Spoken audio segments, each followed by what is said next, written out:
It's game time on The Score, the place for local winter high school sports. Brought to you by Central Maine Community College. More than just a community college, over 40 academic degrees and certificates, and one of the lowest tuition rates in New England. Just go to cmcc.edu. Your future starts now. Central Maine Motors Auto Group in Waterville, the dealer with no dog fees, where cars and trucks cost you less. Online at cmautogroup.com. Hammond Lumber Company, serving Maine and New Hampshire from 22 locations. Your building project partner. HammondLumber.com. Midstate Machine. Looking for a career? Check out the Machinist Development Program at midstateusa.com. 201 Service Skowhegan, Maine's trusted towing and recovery partner since 1984. Flagship Cinemas, consistent pricing, and a premium cinema experience. Whittemore & Sons, your Coyote tractor dealer. Sales and service by a family that cares. Somerset Stone and Stove, offering quality gas, pellet, and wood stoves and hardscape products. 201 Tire Battery and Service, your tire and battery experts on the Augusta-Vassalboro line. Assistance Plus, providing home care, behavioral health, and developmental services. Together, we can make a difference. Manchester Motors, your Coyote tractor dealer. We dig dirt. Casella Waste, for your residential and commercial trash pickup.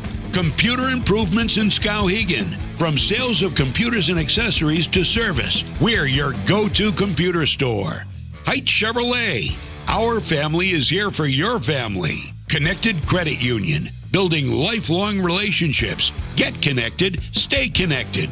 KVFCU. Invested in you. Skowhegan Savings Bank. Making our communities a better place to live and work. Skowhegan Tire Center. They beat any price. Route 201 Skowhegan. KMD Driving School in Oakland. Teaching your kids to drive for over 25 years. Kennebec Eye Care. 216 Main Street, Waterville. Your sight specialist. Danforth's Down Home Supermarket, second-generation family-owned in Herman and Pittsfield, with all your grocery and shopping needs. And by SBS Carbon Copy, Main Street, Waterville, where printing's personal, not puzzling. Now, let's go live to Mike Violet and A.J. Knight. Good evening. The first time these two teams, and these two teams are the Cony Rams and the Messalonskee Eagles, got together 15 days ago at the Thomas College Ice Vault in Augusta. It was the number 1, number 2 matchup. Well, 15 days later, they will meet again, and it's the number 1 versus number 2 matchup, except the roles are reversed. Welcome to Jack Kelly Rink here at Colby College in Waterville. I'm Mike Violet along with A.J. Knight and our score crew. We've been anticipating this one for sure. Yeah. Really since the last one, which was won by the Cony Rams by a score of 7-5. More on that in a second. But when they hooked up 15 days ago, Messalonskee was number 1. Yep. Cony was number 2. Now the roles are reversed. Cony is number 1. Messalonskee is number 2. Again, worth a boatload of heel points at Cony. Messalonskee was coming off the loss to John Bapps. Granted, short staff because Owen Kirk did not play in that game, but have since stacked up those back-to-back losses. Cony has obviously not lost since, and so that's what's at stake. And I think you and I, maybe not in the, we'll get to it, but there's I think a little bit more at stake besides 1 and 2 with who's lurking at number 3, which we'll get to. Yeah, we'll definitely get to that. There is one significant development since the last time these two teams played. A goaltending change for Dan Foster and Cony, as Ryan Bork will sit, and Caleb Morgan, a junior from Maranacook, will get the start in goal tonight. I asked him if it was an injury or a sickness issue, and Dan Foster simply responded by text with a one-word response: no. I'm surprised. I thought Bork played well in this matchup, but who knows? So we'll leave it at that. I know nothing more. I have nothing else to add. So let's talk about for a second the first matchup between Cony and Messalonskee, which you can find, by the way, in the vault at centralmainsports.com, or go to our YouTube channel at Central Maine Sports. You can see the game in its entirety there. So AJ and I could sit here and talk for minutes about that game, but rather than us bluster on about what we saw, let's show you exactly what happened. So the 4-on-4 brings us nothing, and we're still scoreless here. 8-10 over the line. Here's the shot, and a save by Bork off the stick of Salvadori. We've had a lot of heavy checks so far in this game. Top of the circle in the Meso zone as they're running around a little bit. Dobbin, turn, score! Lincoln Dobbin came out of the face-off circle, went to the slot, and went roof on Nathan Kirk. It's 1-0 Cony. Tatum Doucette on the draw with wing. Over it goes to Salvadori. Lines it up. Shot and a save by Bork. Rebound. Beckwith. Did that go in? It did. After Lincoln Dobbin had scored first, here's Platt. Ahead for Clark. He gets the pass. Left wing side. Face-off dot. Goes in right over in front of Platt. And stoned by Kirk. Clean win by Harrington. Back to Godbout. Over to Waddell. Waddell up the boards to Platt. It pops out to center to Harrington. Over the line. Score! Keith Harrington in the face-off circle on his off wing. Buried one top shelf again. It's 2-1 Cony. Let me double check. All right, over the line, Clark. Clark to the middle, lines it up and scores! I know who that is! That's Cooper Clark! And it's 3-1 Cony. That one is wrapped wide. Clark first on it, 2-on-1. Oh, in front! Score! A short-handed goal by Cony! And it's Cale Harrington again! Barron tries to keep it in. He partially fanned on it. Centering past Beckwith. Beckwith, nice move. Falling down. Shot, save, rebound, score! Logan Barron makes it 4-2 Cony. Salvadori breaks in, leans on one. Shot saved by Bork. Rebound Doucette. It goes back to the point to Grant. A save in front by Bork. He's down in the net. Score! Now trying to get it is Beckwith. 3 minutes to go in the second. 4-3 in favor of Cony. Trying to clear it. Callahan. Martin score! Danny Martin with a blast low just off the ice. And Bork was screened, and this game is tied. Up the boards. There's Hardy. 2-on-1 with Beckwith. Breakaway Beckwith. Beckwith is in alone. Shoots and a save by Bork. Now Kirk off the boards to himself. Kirk walks right in and short side scores! Owen Kirk on the short side somehow got that between Bork and the post. Doucette, saucer pass over, left wing corner. They go back to the point. Kirk fanned on the shot. Better hurry, Clark's gonna break away. Cooper Clark in alone, goes high and miss. No, it's in! Score! Cooper Clark!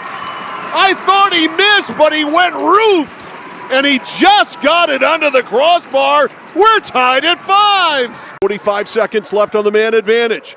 Martin, a one-timer, and it hit Bork, and it goes off the roof. About up the boards. Cony able to clear it out. Knocked down at center by Grady Tibbetts. Picked up by Clark. Score!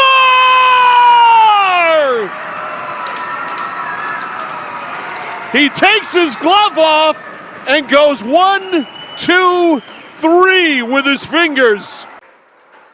Off the draw, knocked out of the zone by Beckwith. Down the left side, he has Hardy. Shoots and a save by Bork. One by Harrington. On the boards to Kirk. Back to the point, but it's outside the zone. And so they have to clear. Boy, that one hurt there. Picked off over the line. Clark in an empty net. Score! It was one crazy night at the Thomas College Ice Vault for sure. Thrills and spills and goals. 12 of them to be precise. Cooper Clark, as you saw, 1, 2, 3 with the hat trick. Both those last two. Whew.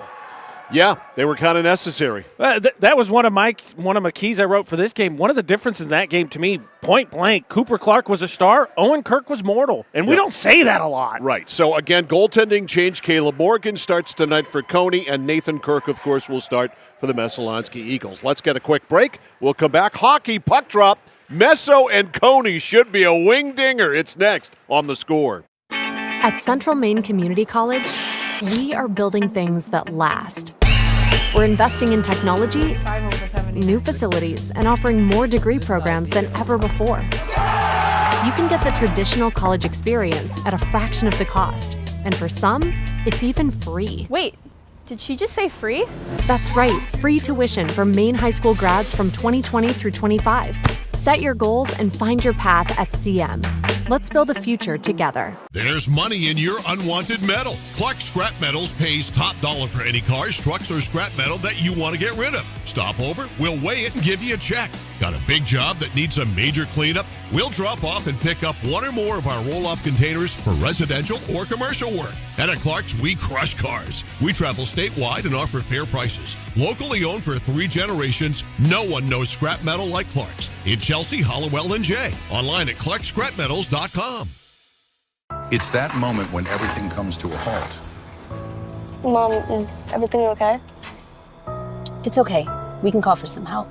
And what you need most is someone you can trust. 201 Service, this is Brandon speaking. How can I help you? Hi, yeah, my car just broke down. I think I need some help. At 201 Service, we know it's more than just about fixing what's broken. It's about being there when it matters most. Not to worry, ma'am. We have your location, and help is already on its way. Don't worry, honey. Help's on the way. Okay, Mom. Wherever you are, whatever the time, you can count on us to be there. Because in those uncertain moments, knowing you're not alone makes all the difference. 201 Service, Maine's trusted towing and recovery partner since 1984. For us, it's a family business that is steeped in tradition. You know, our relationship with Waterville goes back a long ways. Over the years, we've been fortunate enough to grow, and we've been able to grow with the town. We look at the work that we do as something bigger than just the sale of a car or the servicing of an automobile. We're here to be a part of something bigger than just ourselves by giving back to the community with our time and our energy, because it's all about taking care of people. When you're ready to tackle your next building project, no matter how big or small, depend on Hammond Lumber Company for the products and services you need. The knowledgeable staff at Hammond Lumber will be with you every step of the way and keep your project on schedule. From free estimating and project planning to design and drafting services, an extensive product inventory with a wide variety of brands to choose from, and of course, Hammond delivers from any of the locations across Maine and New Hampshire. Hammond Lumber Company, your building project partner.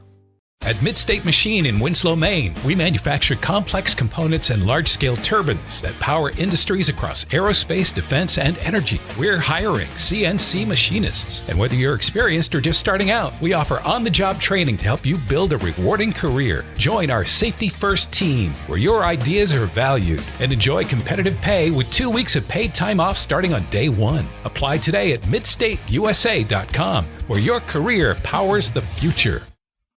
Whether you're looking to buy, build, or refinance your home, at Skowhegan Savings, we make buying your home a personalized experience. Our team of local community bankers are available on your time to help you every step of the way, from pre-qualification to closing your loan. We have a variety of mortgage terms to fit your needs and a biweekly payment option that can save you time and money off your loan. We also won't sell your loan, so your loan stays local with us. Contact one of our community bankers or apply online at skowhegan.com to start your home buying journey today. It's like this every winter. When the temperature drops below 45, my palms sweat and I get really anxious. It's not your fault. You're suffering from seasonal winter driving disorder. 3 and 4 drivers suffer from SWUDs because they have all-season tires. They aren't designed for wintry weather. Luckily, there's a remedy. Take 4, call me in the morning. Visit NokianTires.com/remedy for the cure. Is this a prescription for tires? 201 Tire Battery and Service, Riverside Drive, Vassalboro. Mike Violet, AJ Knight, and our score crew back here live at beautiful Jack Kelly Rink here on the campus of Colby College in Waterville for one that we have eagerly and universally anticipating since the first one back on January the 16th, and that is the second matchup between the Cony Rams and the Messalonskee Eagles. Cony in the road reds, trimmed in the whites. Messo in the home whites, trimmed in the blue. A little bit of red on there as well, and we are ready to go. Tatum Doucette on the draw, Cale Harrington on the draw, won by Harrington, and it goes back now to Gabe Godbout, and we are underway at Jack Kelly Rink.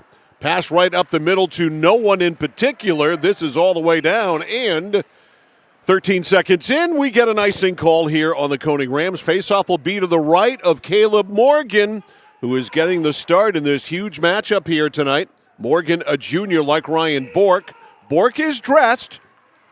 He is the backup goalkeeper tonight. And the draw won by Harrington. Again, a clean victory for Harrington. Up the boards, jumping up to pinch there, Liam McFadden. McFadden kept it in. Back to get it now is Waddell. Waddell forechecked by Doucette. Up the far boards now for Platt. Taken away by Kirk. A shot on the short side. It was wide. Kirk with a steal, and of course he is a gunner of epic proportions. You've always got to keep an eye on him. Speaking of that, going in and missing on the backhander, there was Platt. Platt got sent in alone, but he drew it to the backhand and missed. He could not get a shot off. Dangerous, dangerous situation there for the Messalonskee Eagles. Cooper Clark on the forecheck here. Forechecked, or checked that is, by Doucette. Rolls it behind the net. Denny Martin on it there, run into by Platt. Up the boards, Jackson Wing kept it in. On the far boards in the Messalonskee zone, Eagles gain control up the right side now to Salvador. Dory, that is. Salvadori couldn't hang on to it. Back in the zone, Cooper Clark, a very long shift for him. He and Martin seem to have a particular affinity for running into one another, don't you think? Both of them lead the team in penalty minutes. Yes, they do, and they seek each other out. Callahan kept it in for the moment. This is cleared down, not icing, and back to get it, Jacob LaValle. LaValle, near side boards, in his own zone, can't get it out by McFadden, or check that, can't get it out by Hardy at the right point. Hardy down low for Beckwith. Beckwith centers, nobody there except for Dobbin. Dobbin lost control of it. Coming in from the point is Parker Grant. Grant rolls it down the boards. LaValle on it there. Far side, coming in to pinch for Messalonskee. Sean Higgins kept it in. Eagles need a change, and they get one. Cony should be able to clear. Here's Platt. Platt almost tripped. Instead, it's no call. And Grady Tibbetts able to get it in the zone. At the right point, Hansen rolls it around the boards. Jumping down those boards is Higgins. Backhanded it deep. Picked up there by Cale Harrington. Harrington up the near side. At the point to Alex Leet. Leet couldn't get it out. Thrown right back in by Lucas Cormier. Messalonskee will get another shift out there, another change out there, I should say, and back Denny Martin in his own zone. So a feeling out process here for sure. Trying to peel around was Doucette there. Doucette couldn't make the play. Now back to Waddell. Waddell at the red line, dumps it in the zone. It goes down to Clark. Clark, dangerous save by Kirk. He went upstairs, and Kirk got a shoulder on that one. Right wing pass now for Salvadori. Salvadori, very quiet player who has developed into a really good goal scorer. That one trickles right through the crease area. Salvadori was right there. He has developed into a pretty good goal scorer. Left point, Denny Martin. He can certainly shoot it from there with the best of them. Shot went wide. Doucette in the corner. Now Waddell. Waddell clears. Just got it by McFadden. And it's picked up at center. Cleared back now by Parker Grant. Jumping on it there, Cale Harrington to LePage. Now to Harrington. Harrington in the far corner. LePage, nice job. Back to the point, Waddell. Waddell in a screen, it's blocked. Blocked by Kirk. Skating on it now is Salvadori with Kirk. Salvadori and Waddell go for it. We'll get Messalonskee with a partial change, and that relieves the pressure. Working it out now for Cony is Harrington. Harrington dumps it in the zone. Back to get it now for Messalonskee is Peyton Henning. No score. We have played 3 minutes and 40 seconds so far. And I'm not sure, other than the one shot that was high on Kirk, if we have a shot in this game. That's it. One shot on goal. One total. For both teams combined. A lot of feeling out process. And frankly, I'm kind of surprised at the low crowd numbers. You and me both. It's filled in a little bit better here as we gotten closer to puck drop, but I'm with you. And it's quiet. That for sure. There isn't any atmosphere like there was in the first matchup. Oh, the ice vault was packed. The ice vault was absolutely packed, and the place was crazy. This one seems rather vanilla thus far. A steal by Messalonskee. A backhander by Grady Tibbetts is wide. Off the boards, Fournier can't work it out.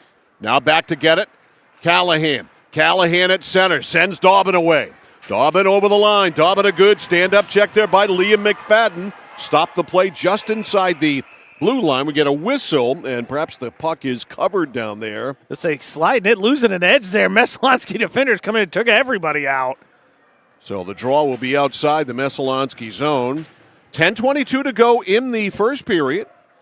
And again, to your point, Mike, still just one shot on goal combined. Messalonskee will change their line, keep their defense pairing out there. So Doucette will come out with Kirk and Salvadori against Harrington and their top line. Over the line, Platt. Platt is offside as Clark was in ahead of the play. Cooper Clark has 23 goals. Owen Kirk has 20. They are the leading goal scorers for each team. And that's with Kirk missing a game. Right. He missed the John Baps game, which Messo lost.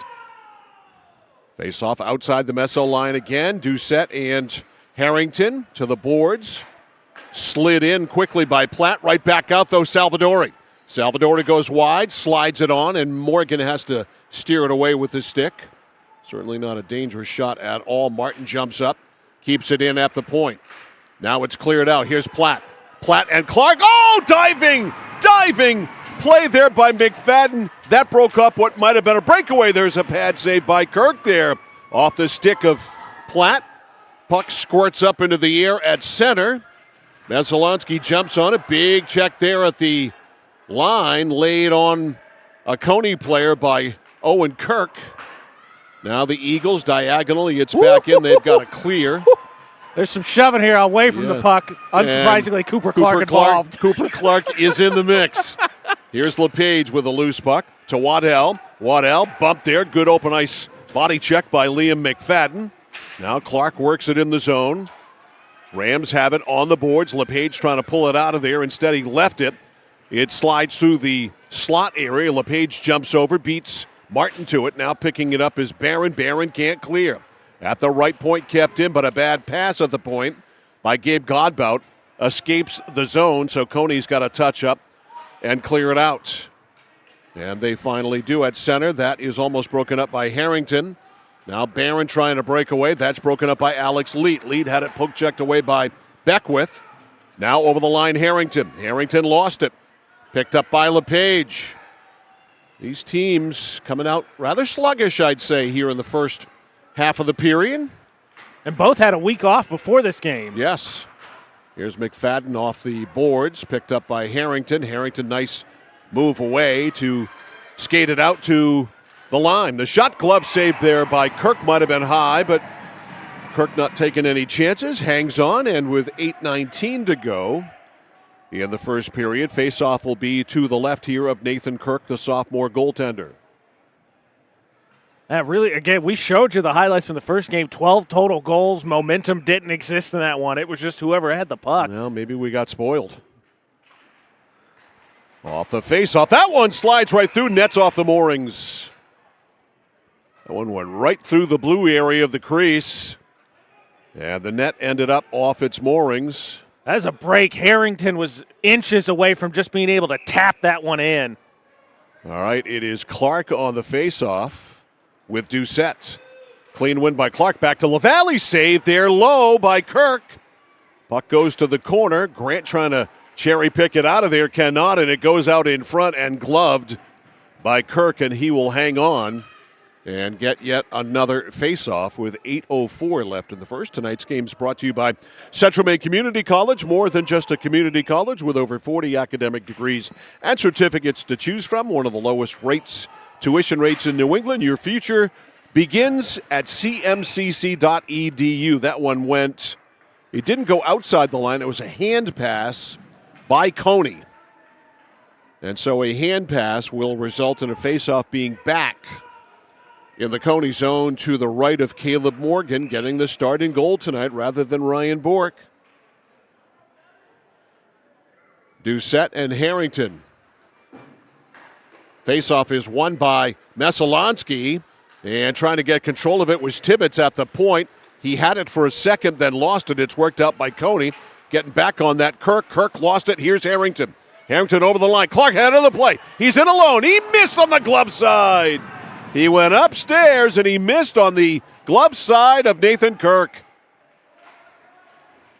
That was great anticipation there by Clark to go to the net, knowing full well that his pal Harrington was going to get him the puck. Clark, the near side boards, able to roll it back deep. There is Platt, centers it. It's skated off by Doucette. Tatum Doucette with it now, working it out. Left wing pass for Kirk. Kirk fires it in. Messa will change. Cony will partially change, jumping right on it. Here's Godbout.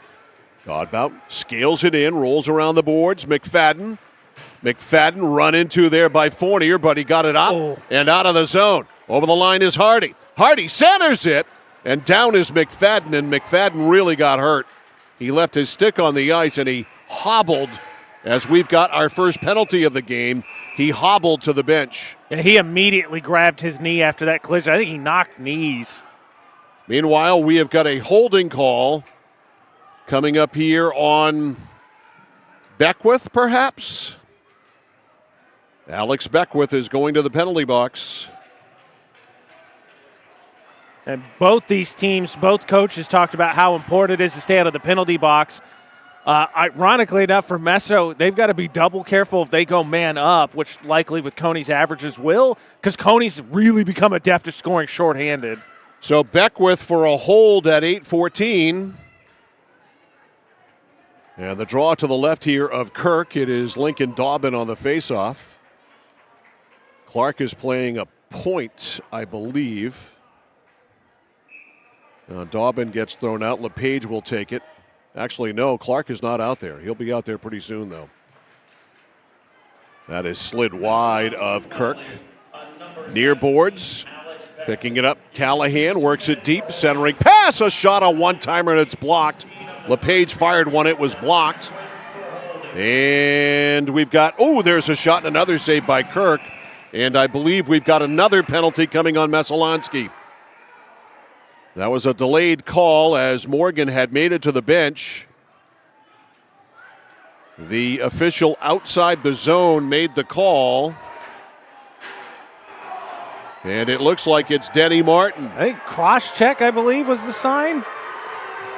So Martin in the box, along with Beckwith now. 8:42 the time of the penalty. So Cony with a golden opportunity to get the jump here with a two-man advantage for 1:33. Face off to the left of Kirk. Here's the call. Cross-checking is indeed it. Face-off won by the Eagles, and Kirk fires it all the way down. It is Kirk, Salvadori, and Doucette, the three men to kill this penalty, this double penalty. Salvadori picks it off at the blue line, dumps it back in. So a two-man advantage now for 1:10 for the Cony Rams. And working it out, Cale Harrington ahead of steam. Harrington over the line, stops and sets up. Hangs on to it, back to Platt. Now to Harrington on the boards. Now down low, pass is not handled there by Waddell, and Messalonskee can't clear. Kept in by Platt.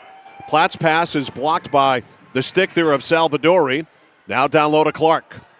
Clark along the dasher. Clark centers, broken up by Messalonskee. They can't clear the zone though. Platt in a screen off the stick of Kirk, cleared out now and whistled down by Salvadori. Good start for the kill by Messo. They'll change all three.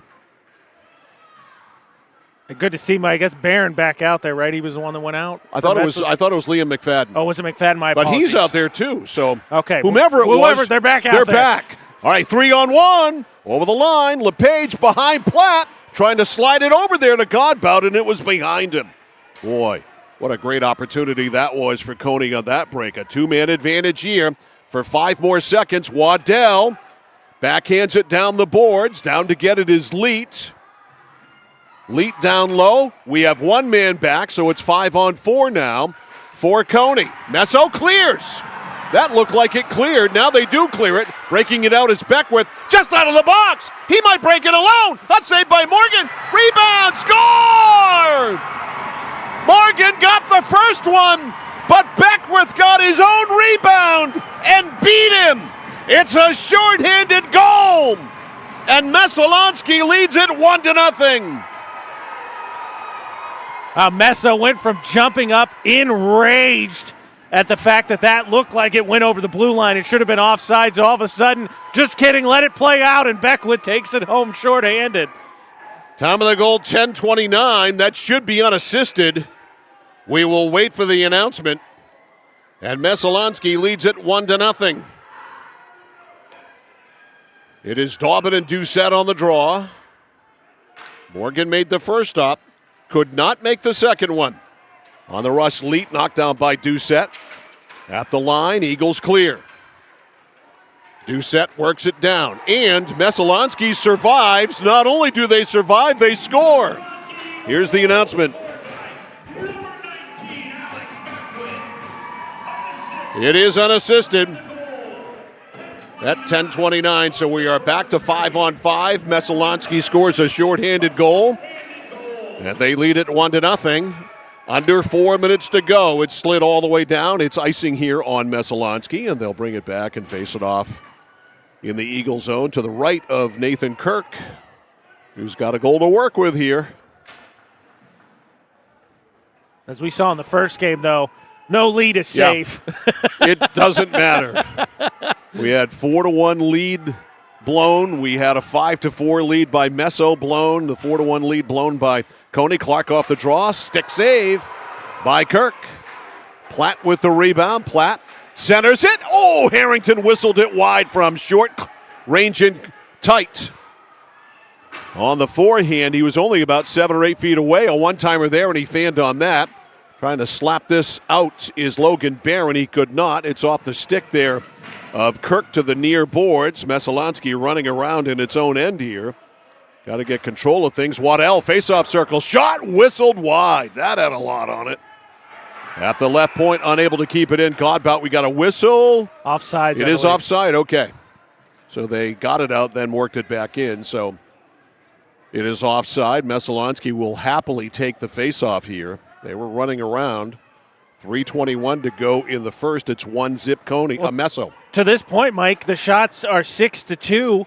I mean, the only real flurry Messo's got is the one Beckwith scored on. Yep. Shot and a save, then the rebound in. All right, face-off outside the Messo zone. The official lining everybody up. It's won by the Eagles. Nice stick handle there by Martin.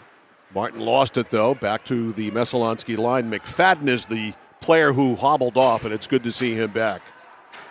And the point was made to us before the game. This is the first time all year that Messalonskee's had their entire lineup healthy and ready to play, and that is still the case. Back it goes, and Hansen outside the zone over to McFadden. Ooh, McFadden.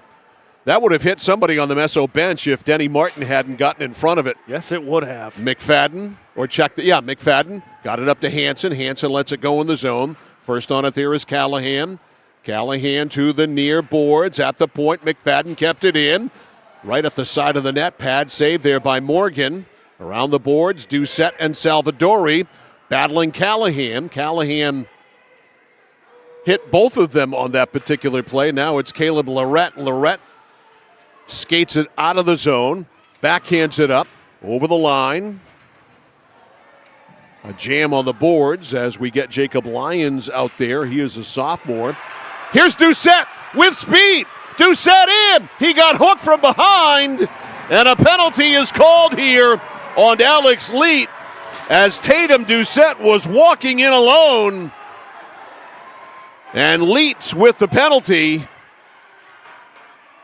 might have saved a goal. I stopped Tatum Doucette from getting anything on it. And right ahead of crunch time, Mike. Sure was. So Leet is out for hooking.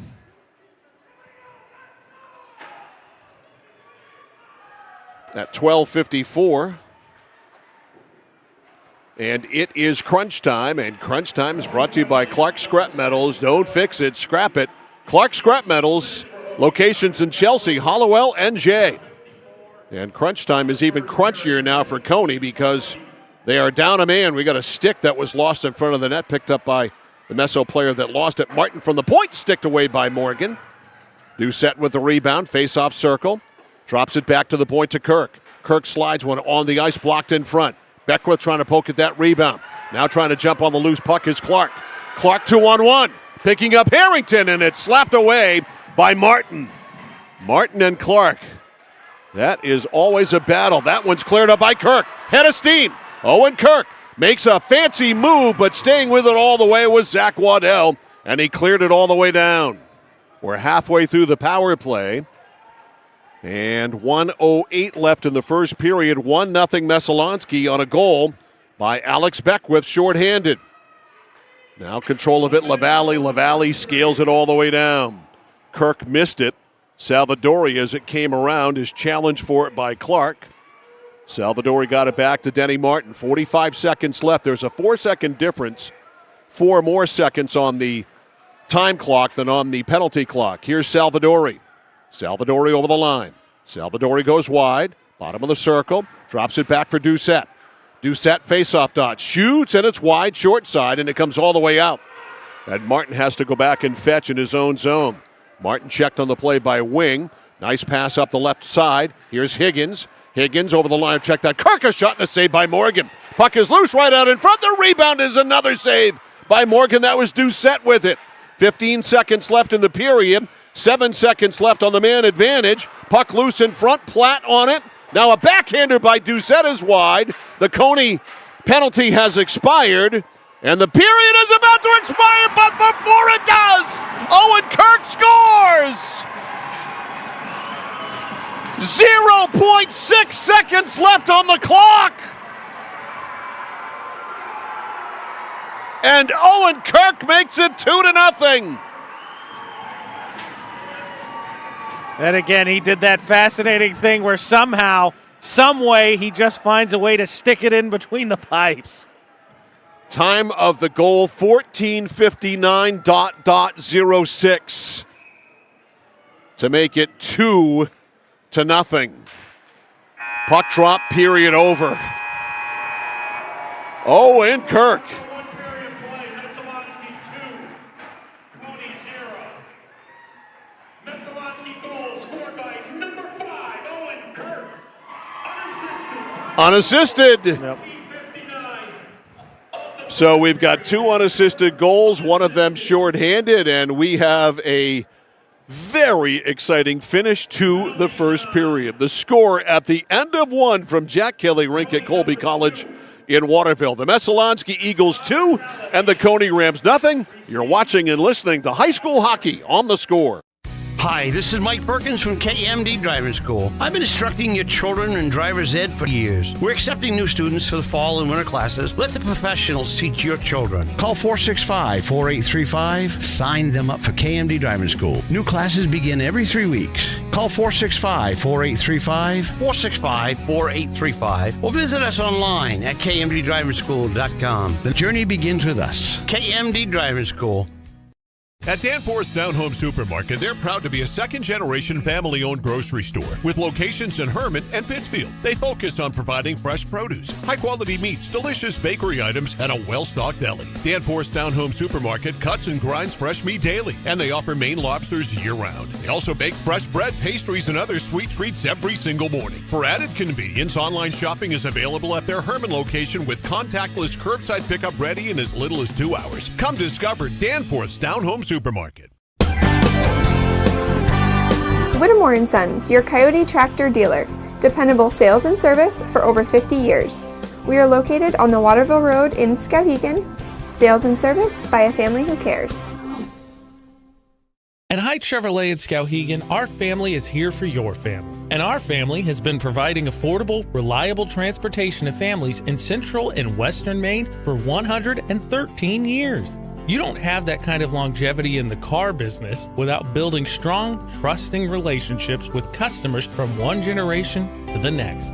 Whether you're looking for new or pre-owned, financing, or special incentives, your shopping experience is always stress-free at Haight Chevy. Haight Chevrolet on Madison Avenue as you turn into Skowhegan. You'll also find the Haight family of dealerships in Madison and Farmington. At Central Maine Community College, your future is our priority. I'm going to be a preschool teacher. An HVAC technician. Pediatric nurse. Whether your college journey is starting here, I'm going to be an architect. Physical therapist. I'm going to be a lawyer. Or we're a a stop along the way. I'm gonna be a doctor. A machinist. Honestly, not 100% sure yet. With over 40 programs, I'm gonna be a graphic designer. An athletic trainer. there is something for everyone. CMCC. Your future starts here. Casella Waste. You see their trucks everywhere all the time. That's because they're out taking care of customers like you. Roll-off dumpsters, they've got them 15 to 50 yards. And they're in your neighborhood picking up the trash so you don't have to worry about it. Weekly, bi-weekly, or monthly from 2 to 10 yards. Casella Waste will also deliver portable toilets when and where you need them. And they offer septic services. Call to learn more about Casella Waste. 872-8257, 872-8257 for Casella Waste. Mike Violet, AJ Knight, and the rest of our score crew back here between the first and second period of this one here tonight at Jack Kelly Rink here at Colby College. 2-0 Messalonskee here. It's time for our first period breakdown. It's brought to you by 201 Service in Skowhegan, Maine's trusted towing and recovery partner since 1984. 2 goals in the period, both of them by the Messalonskee Eagles. They both came, well, one relatively late and the second one very late. The first one came in the midst of a 2-man advantage by the Cony Rams. Alex Beckwith got out of the penalty box, which got it down to a 1-man advantage, and Beckwith went in alone on Caleb Morgan, getting the start in place of Ryan Borg tonight. His first shot was stopped by Morgan. The second one, he was able to poke in behind him, a shorthanded goal that came at 10:29, and it made it 1-0 in favor of the Messalonskee Eagles. Then later on in the period, Alex Leet went out for a hook at 12:54, and that's when the late goal came, about as late as it can possibly come in a period.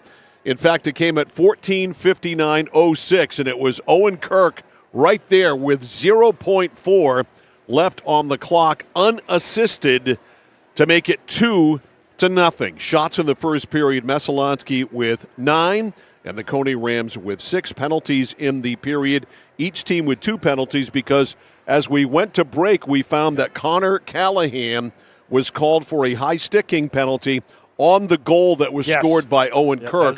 So that penalty will start in the second period. So 2 penalties for each side. Beckwith went out for a hold at 8:14. Martin a cross-check at 8:42. Leet at 12:54, where Messo scored, and then Callahan went out at the end of the period at 15 minutes for a high stick. So 2-0, our first period intermission, brought to you by Hammond Lumber Company, serving Maine and New Hampshire from 22 locations. Your building project partner is Hammond Lumber. Find them online at hammondlumber.com. This is an important game for a lot of reasons, but when you look at the heel points, now you kind of broke them down a little bit.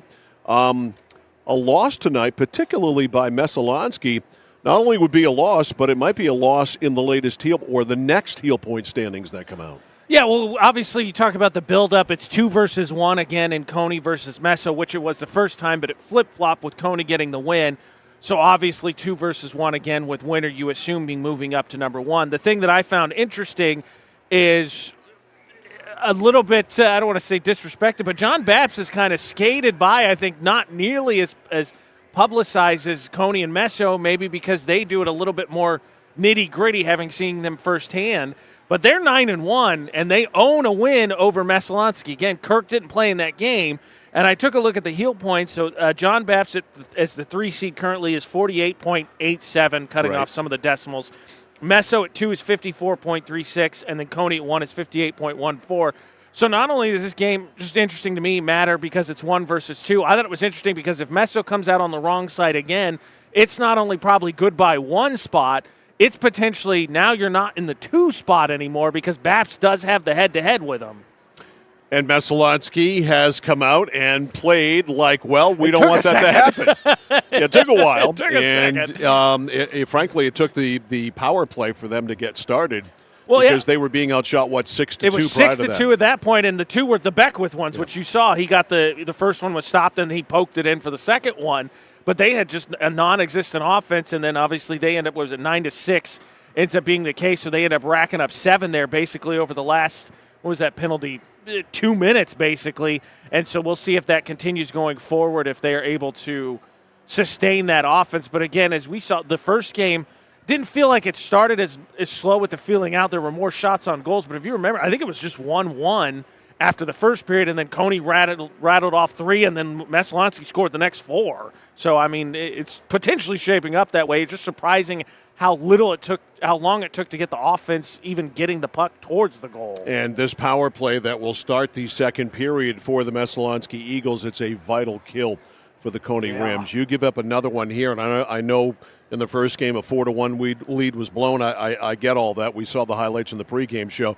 You just can't fall behind 3-0. Well, the other thing for Messo, too, is just because you got a 2-0 lead, you have to be, I think, just as active, the point man, the defenders in this one, because Cony in the first game had 2 shorthanded goals, and then as we heard from Coach, in the Presque Isle one, they scored 2 shorthanded goals in the third period to kind of escape with that one against the Wildcats, but that's over those last 2 huge games, 4 shorthanded goals. So Cony very quickly could do what Beckwith did and cut into this deficit despite being a man down. Don't forget, after the game, we'll pick our Flagship Cinema Score player of the game. That player will get a CMCC swag bag from Flagship Cinemas with a Score t-shirt from Joseph Sporting Goods and the fabulous Score player of the game keychain. Flagship Cinemas, consistent pricing and a premium cinema experience. 2-0. Messalonskee over Cony. Second period is coming up next here on The Score. Over 30 years ago, Paul and John A. Bowen set out on a mission to help aging Mainers stay in their own homes. Assistance Plus grew from their passion, dedication, and integrity where clients come first. Today, Assistance Plus serves not only the elderly, but clients with developmental and behavioral health challenges. Assistance Plus is here for you today and through all points of your life. Looking for a way to heat your home while staying within your budget? A home heating loan from Connected Credit Union is the perfect solution. We've got you covered with an affordable way to keep warm this winter. Maybe you're thinking of purchasing a heating and cooling system or replacing your windows. Making your home more energy efficient isn't just an investment in your home, it's an investment in your lifestyle. Contact our loan team for more details or apply online at connectedcreditunion.org. Get connected, stay connected. Federally insured by the NCUA, Equal Housing Lender. Membership eligibility required. My dad's a real hero. Not like a superhero or anything. More like a regular dad kind of hero. 'Cause every weekend, even when the weather's bad and it's super snowy, he always gets us there safe. They don't know how you do it. All they know is that you care. See Skowhegan Tire Center. They beat any price. Route 201, Skowhegan. Notice the price of gas and oil lately? Thinking about a pellet stove? Pellets are a renewable resource that are economical, and pellet stoves don't have to be ugly or loud. Come talk to us at Somerset Stone and Stove. Let us explain why now is the best time to have your pellet stove installed. Wouldn't you love to have a gas stove or fireplace designed for your home? Let Somerset Stone and Stove design and install a Regency gas stove or fireplace that is just right for you. Let us customize your Regency gas stove or fireplace while you enjoy the beauty and warmth. Visit Somerset Stone and Stove in Oakland. From the moment you check in at Kennebec Eye Care, you'll be greeted with a smile. From there, you'll be given a comprehensive and thorough eye exam from Dr. Peter Parody, Dr. Leslie Sobeck, or Dr. Kaylee Brown. Once your examination is completed, they'll go over what steps need to be taken to improve your eyesight needs with glasses or contacts. If you're a current patient or looking to become a new patient, then see the eye specialists at Kennebec Eye Care. Kennebec Eye Care, your sight specialists since 1955. Discover the printing experience you've been searching for at SBS Carbon Copy on 54 Main Street in Waterville. Tired of getting lost in big box stores? Whether you need unique business cards or large format printing up to 44 inches wide, customized invitations that scream you, we've got it all. Our team is here to print, copy, or scan with a smile. Fast, affordable, and with a touch of personality. Don't settle for ordinary. Dash over to mainprintingservices.com where printing's personal, not puzzling. Manchester Motors is your official Coyote tractor dealer. If you work the land, you just got to be a jack-of-all-trades type. There's just too much to do. So if you got to be a welder, or a farmer, or a ditch digger, that's just who you are that day. Then tomorrow, you can be somebody else. Find your Coyote tractor at Manchester Motors, 1031 Western Avenue, Manchester.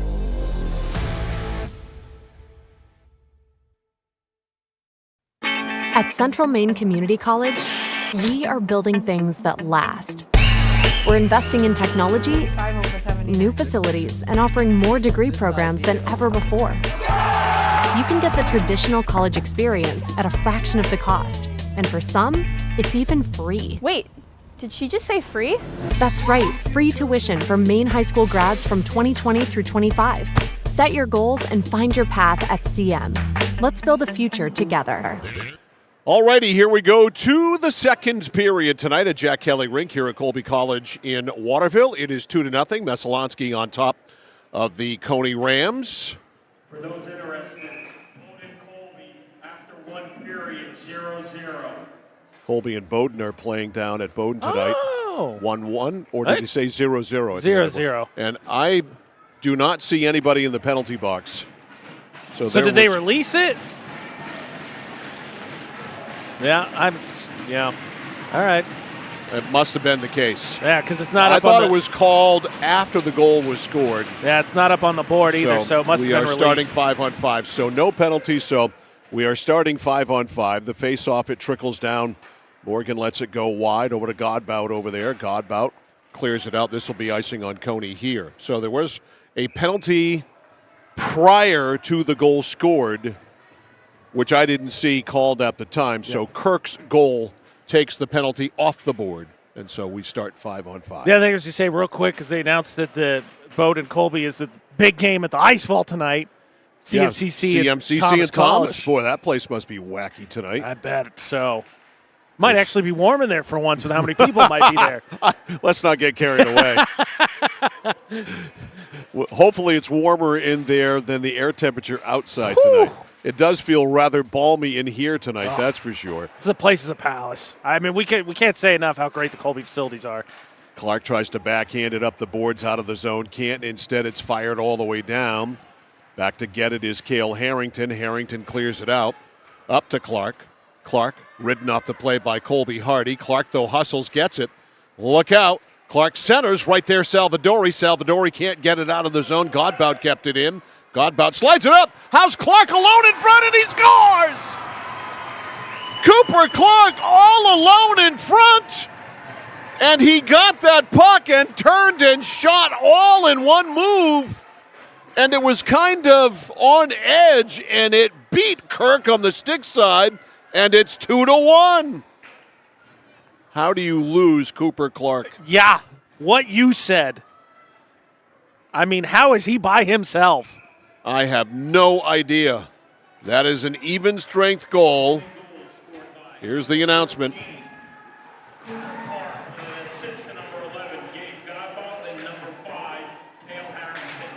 Godbout and Harrington get the helpers. And it's 2-1. So the Messalonskee lead has been cut in half. Play in the Cony zone. Now the Rams able to clear. Poking it out is Wing. Picked up, fired right back in by Logan Barron. Barron.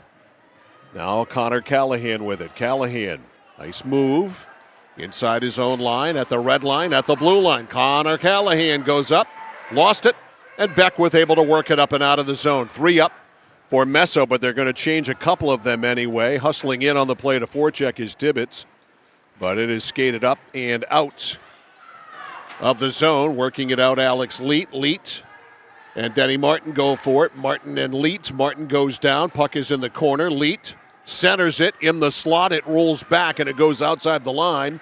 It's Hansen up on it. Hansen goes down, and we've got a penalty here. Take a look at that one. Or no. Apparently it's not a penalty. Apparently it's offside. Now, how that official from there could call that? What? Okay, sure. Real quick, I did want to point out, too, just because I find it a curiosity, talking about the attendance here, a bunch of Lawrence football players are here, which I'm trying to figure out which allegiance that way goes. I don't think there's a lot of love for Lawrence football for either school. Colton Carter said hi to us, so I don't know. I don't know. You know, I get that. All right, over the line, Kirk. Doucette score! Talk about being patient. Tatum Doucette waited for Morgan to make the move. He did. and he went wide on the forehand, and Messalonskee gets the goal back. It's 3-1. That was an absolutely filthy move by Tatum Doucette. Very filthy.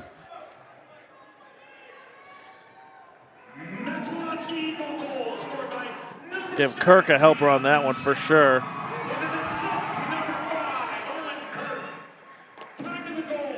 Kirk gets the assist at 2:27. And so we get 2 minutes and the 2 goals, that is, in the first 2 minutes plus of the second. Messalonskee has a 2-goal lead back. Face-off back in the Cony zone. LaValle lost it in front. Right there is Kirk! And he couldn't put it on net. Now at the point, McFadden sticked away by Morgan.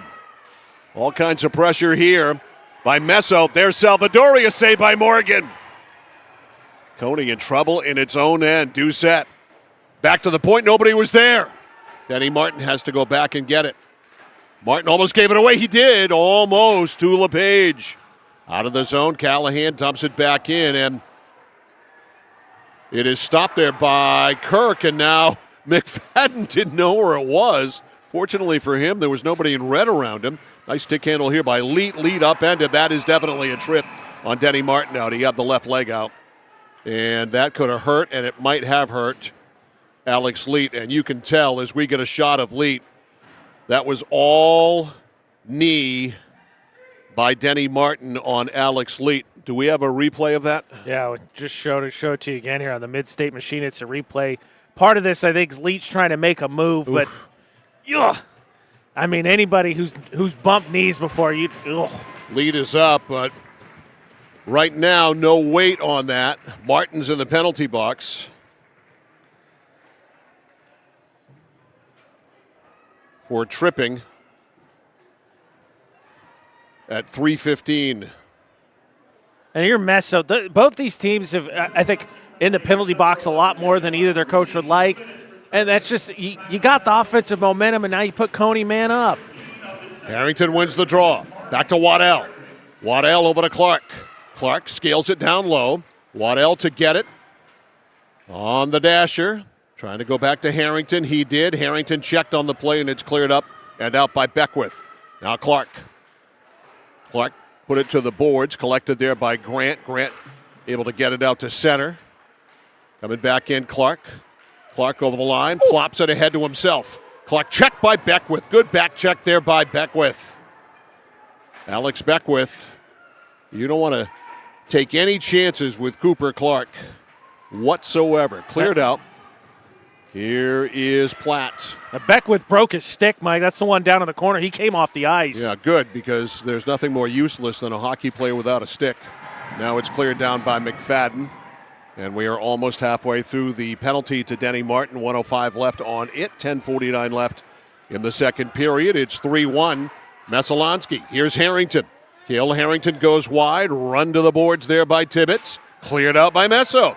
Excellent penalty kill here by the Eagles. Back to get it, Clark. Clark has their goal, not surprising. There's a check by Kirk. They wanted a penalty on that, and that's Clark who's down. Oh, my goodness. Clark's down with his knee.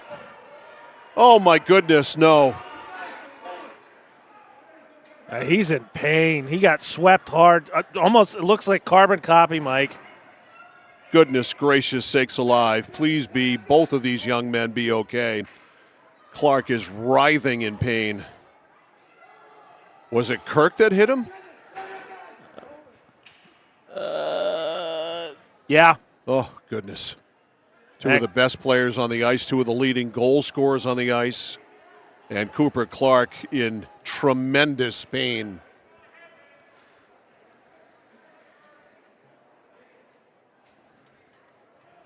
Messalonskee penalty on number 5.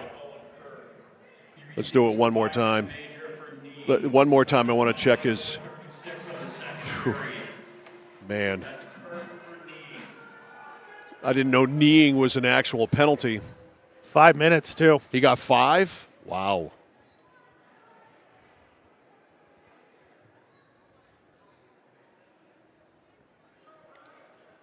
So Martin is in there for 40 more seconds.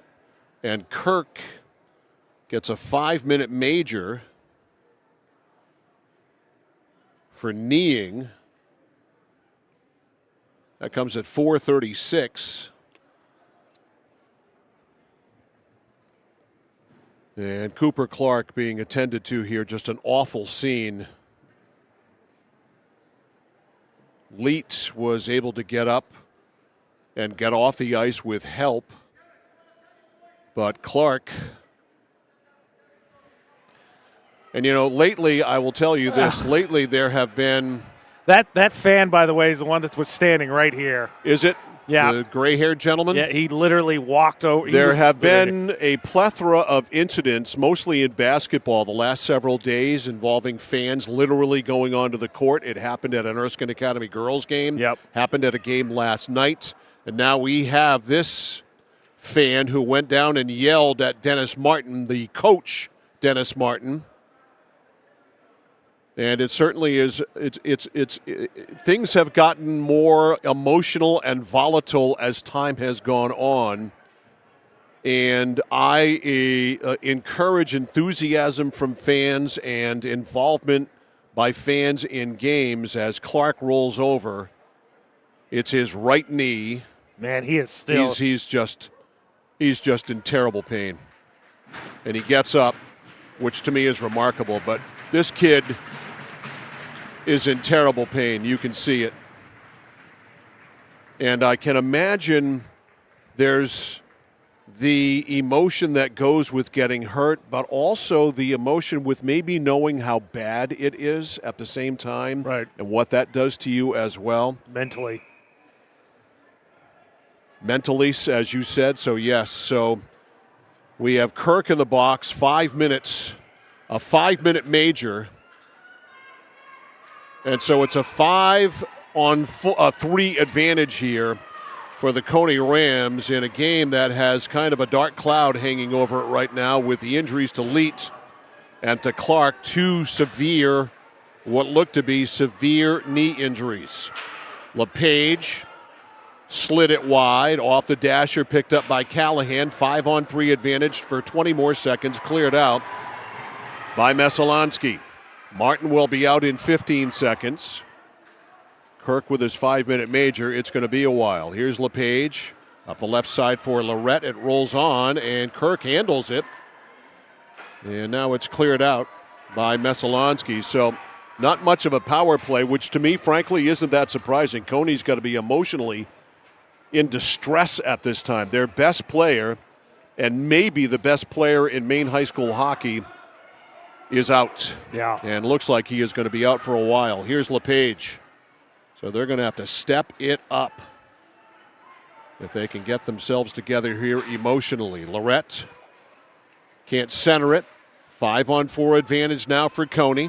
3:50 left on the penalty. The 5-minute major on Kirk for kneeing. Cleared out off the skate of Salvadori. Salvadori jumps up and goes at it with Wing. Wing able to win that. Wing runs into a Meso player, and down there Logan Barron, who got it in the face. That was accidental. He's slow to get off the ice. But he's okay. I think he just got stunned. Here's Lorette, or check that wing. Wing. Waddell lost it. Picked up now by Martin. Martin clears it in the zone. Now it's cleared out of the zone. It deflects off the skate there of Godbout. Back to fetch it, though, is Grant. Grant around the dasher. Can't get it out. Kept in by Platt. Now it's cleared out by Messalonskee's Grady Tibbetts.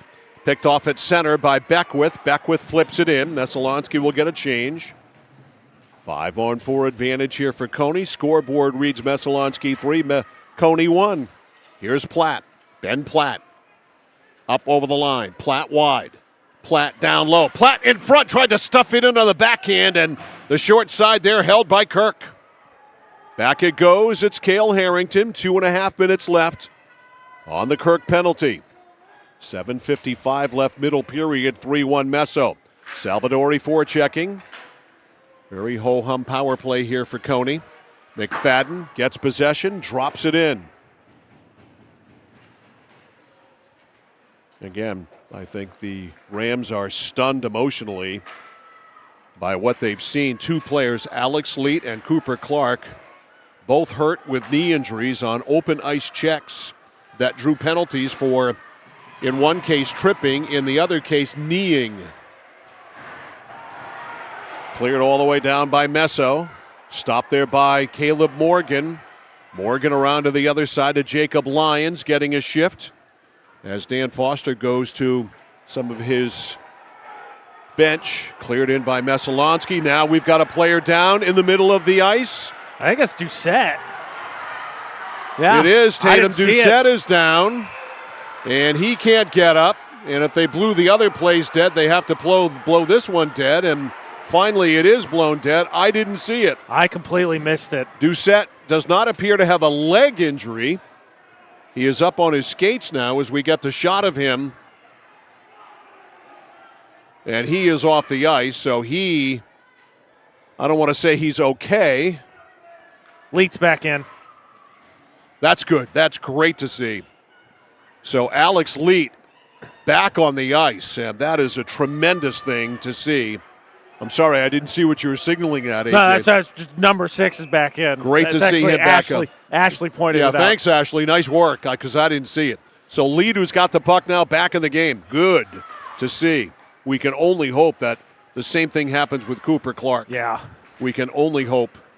Over the line, the shot is blocked, and Leet kept it in. 1:15 left on the power play. Leet goes down again, and he gets up slowly. Still favoring that left knee, though. Over the line is Callahan. He's going to the bench. Callahan leans in. Stopped there by Kirk. Rebound is in. Kirk got the rebound by him, and it is 3-2. I think it was Harrington on the rebound, Mike. Well, if it was Harrington or Dobbin, I'm not sure which one. It might have been Dobbin. It looked like a 5. I could be wrong. Let me take another look. I thought Dobbin was first in line in the celebration. Oh, you're right. That's 8, not 5. I apologize. Yeah, I think Callahan tried to stuff it. I think Dobbin cleaned it up. I believe you're correct. So that does not mean that Kirk will come out, because that's a major penalty. He's got to serve the entire 5 minutes. Time of the goal, 7. No, 8, right? 8:39. 8:39, yes. So Dobbin makes it 3-2. Here's the announcement.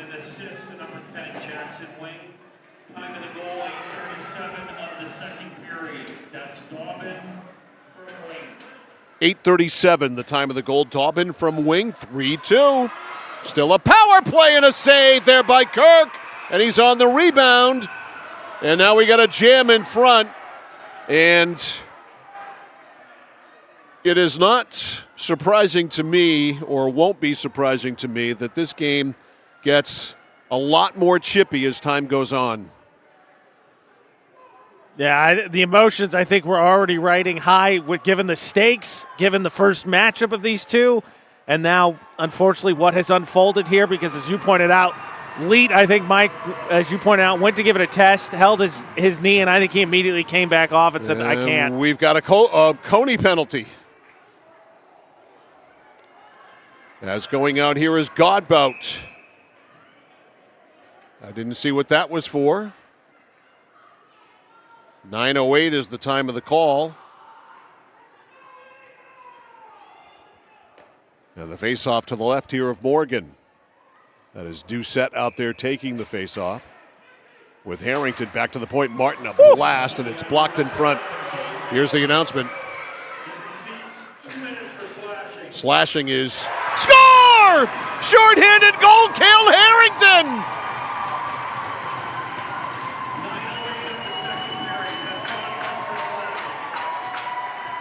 Cale Harrington ties the game at 3.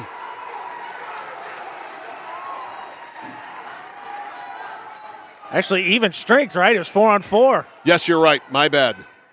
So Harrington, even strength goal, 9:18.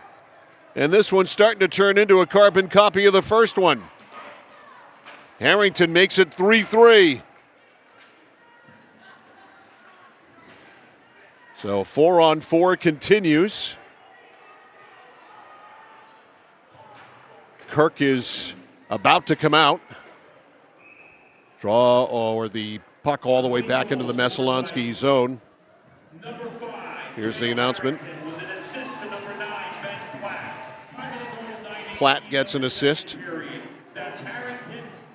So Kirk now 2 seconds away from coming out to give Messalonskee a man advantage of 5-on-4. All right, draw one by the Eagles, but right out of the penalty box, Kirk kept it alive. Up to Martin. Martin over the line. Martin goes wide, wanted to shoot. He was ready to tee it up, and it slid off his stick. Then he lost an edge, and back it goes. Salvadori back in his own zone. Over to Kirk.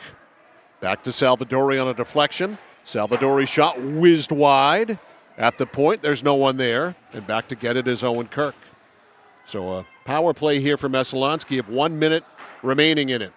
Pass up to Doucette. Cross ice to Beckwith. Beckwith over the line. Beckwith scored their first goal. Beckwith back to the point, Salvadori. Now on the boards to Kirk. Kirk with a shot, toe saved by Morgan. Rebound skated off by Wing. Wing on it. Wing at center, to the middle, to the right wing side to side. Shot is deflected over the net. Off the dasher, picked up by Martin.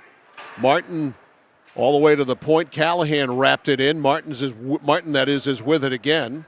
Now Salvadori. Behind the net to Martin. Martin stopped by LePage on the boards. Martin with it again, just 20 seconds left. A steal in front.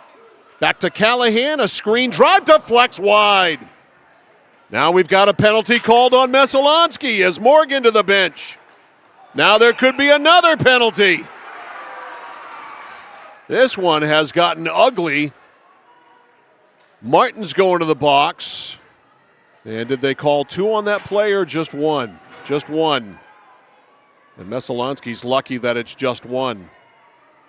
That's Martin's third penalty. Yep. Can't help the team at all there. So Martin in the box.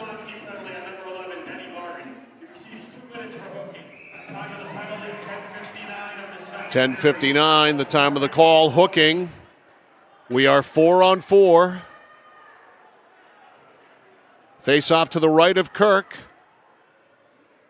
Cony will get their fifth man back in. Mike, is that not Cooper Clark on the point? Oh, goodness gracious sakes alive. It's like a miracle. My God, Cooper Clark is at left defense. And he is not 100%, but he is out there. Here's Clark. Oh, goodness gracious, there was Kirk again. Can you believe that? Stolen by Barron. I think Clark is probably better served if I'm Dan Foster playing forward rather than defense. Look at him. He's going to go it alone. Here he goes. Clark shot and a save there by Kirk. Wouldn't that have been a storybook situation? But seriously, I think it's probably better to play Clark at a wing than on the point. Here is Clark. I think straight ahead he's probably okay. It's when you've got to make a move. Centers it. Back to the point to Harrington, so Clark is back on the ice. Praise the Lord. Back to the point, Harrington. He may not be 100%, but he's out there, and that has to be a huge emotional lift here for the Cony Rams. 55 seconds left on the Martin penalty. 2:50 to go in the second period. It is 3-3. Over the line, Dobbin. Drops it for Godbout. Godbout shot, score! It's Lincoln Dobbin who got it. And Cony's back in back in front. They're in front for the first time tonight. That was a great setup there, as that deflection was obviously Dobbin, like you said, got that one. But what a great setup by Godbout. 12:18, the time of the goal. This one is turning crazy. It is a power play goal. And it is 4-3 Cony.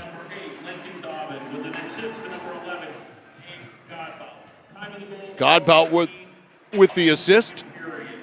And it's 4-3. Martin at the point. Missing that was Morgan. It was over the net. He tried to glove it, and it deflected off his glove. 2:15 left in the second period. 4-3 Cony. Rams have trailed all night until now. That one all the way down. It's icing on Cony. So Cooper Clark, one shift. Little gimpy. And Leet's back out there again, too. Leet's going to give it another crack, or did anyway. Yeah, he was out there. And I think Ashley pointed out, I think that's the second shift he's taken since the last time we saw him. Okay, good. So I think they're giving it the go. They're giving it the college try. Goodness gracious. It's just great to see them both out there. But Clark in particular, off the face-off toe save there by Morgan, off the stick of Kirk. Clark in particular, I mean, frankly, he looked done. Yeah. Over the line, it's LePage. Dobbin goes to the net. Godbout is the trailer here. Now it's taken away by Salvadori. Salvadori around the boards to Doucette. Doucette pinned to the boards there by Jackson Wing. Now coming around the near side for the Messalonskee Eagles, Sean Higgins. And the Eagles able to work it up and out Salvadori. Salvadori trying to go there on Waddell. The backhander score! Christian Salvadori got Morgan going from side to side, and he went back to the glove side.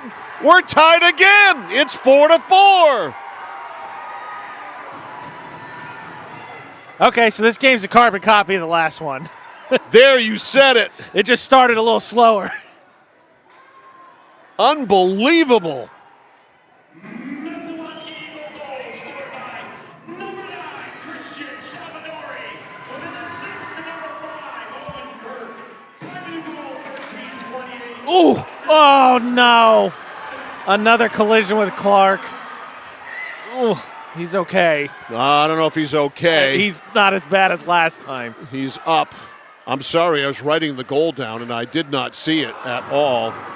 Man, and Clark, he's really in pain though. I'm ISOing on him. He's right near the net, and he is favoring that right knee big time. This one's popped up and out of the zone, and now he is on his knees going to the bench, and he is in pain as he climbs over the boards. He has tried as hard as he can to play. I'm not sure it's a smart thing to keep throwing him back out there, though, to be perfectly honest with you. All right, here's Harrington in this 4-4 game. 40 seconds to go. Shot saved there by Kirk. Hansen with the rebound. Missed it, though. Dobbin missed it, sweeping at the top of the circle. Now it's cleared up by Messalonskee. 30 seconds to go. Leet looks to be the better of the two who got hurt. Harrington over the line offside. Tell you what, Mike, again, hoping, right? Leet out there getting more regular shifts. Good to see that. Hoping the same Clark. Maybe an intermission can just sort of find some health or find some stability with his knee. But it seemed like for Cony, took about 3.5 minutes of that 5-minute major, and all of a sudden it seemed like the team rallied and they found their mojo, kind of rallying around what they needed to do. There's a lot of mojo going on, that's for sure. This one's scaled in by Cony around the boards. First on it, LePage. LePage back deeper in the zone. Good check by Doucette to pin a Cony player there. Working it up and out now is Denny Martin. Martin, right wing side, Salvadori. Salvadori, an elbow save there by Morgan. And that'll run the clock out on the second period. So a crazy, wild second period with penalties, with goals, with injuries. And we have played 2 here at Jack Kelly Rink at Colby College between Cony and Messalonskee, and absolutely nothing has been decided. Score at the end of 2 is Cony 4, Messalonskee 4. You're watching and listening to high school hockey on The Score. There's money in your unwanted metal. Clark Scrap Metals pays top dollar for any cars, trucks, or scrap metal that you want to get rid of. Stop over, we'll weigh it and give you a check.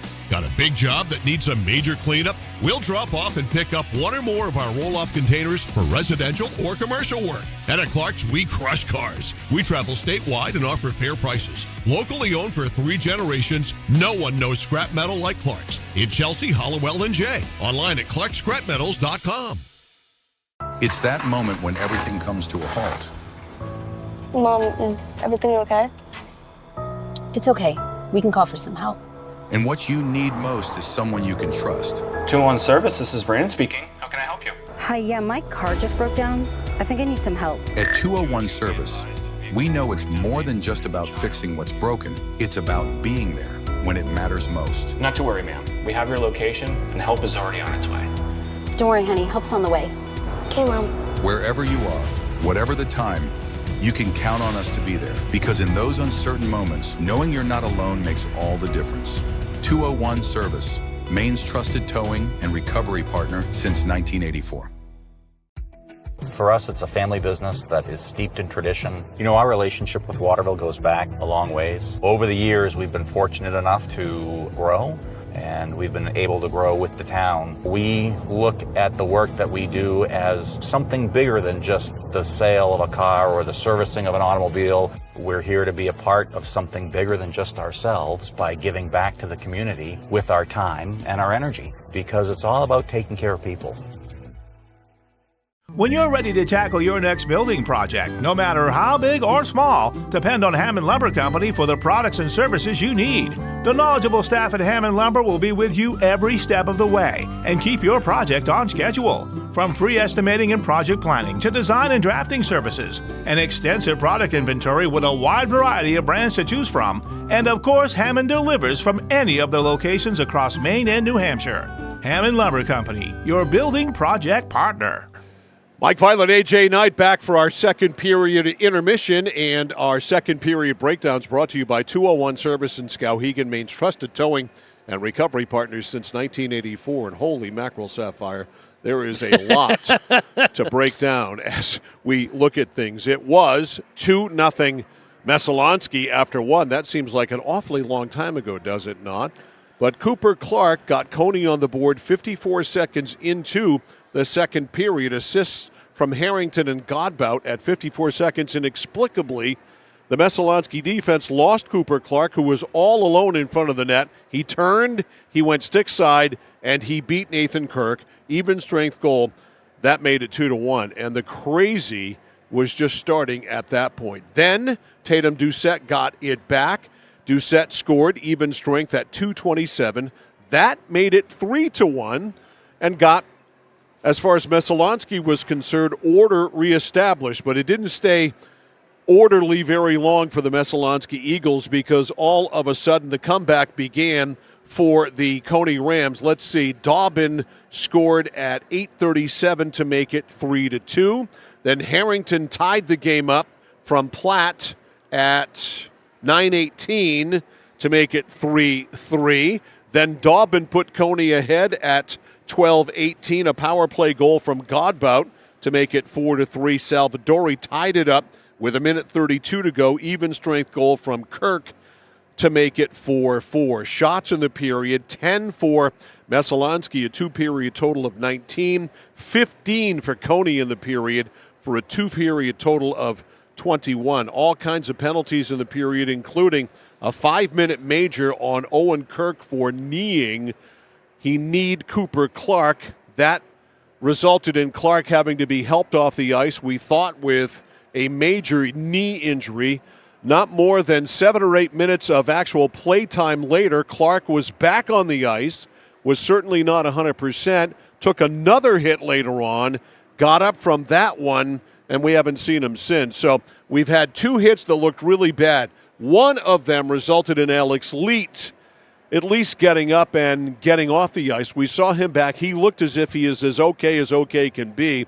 Clark, on the other hand, I wonder if we're going to see him in the third after he sits for 15 minutes. Yeah, I think Leet, you could tell, is not 100%, but as he got a few more shifts, I think got as good as going to be, like you said. Clark went out there and I think gave it a go. Actually had a great chance, which I believe you'll actually see here as we'll show you the second period highlights.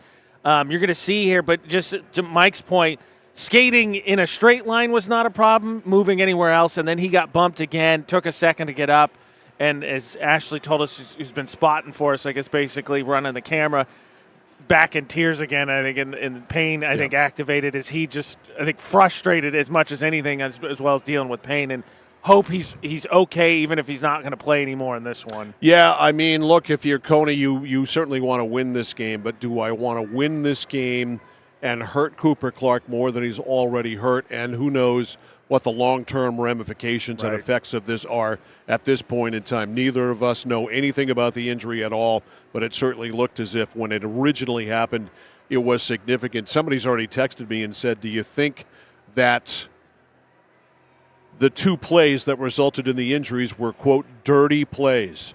Do I think that the two players from Messalonskee, specifically Kirk, stuck out their feet or legs specifically to injure? No, I don't think so at all. And I want to even go under the pretense of considering that kind of thing.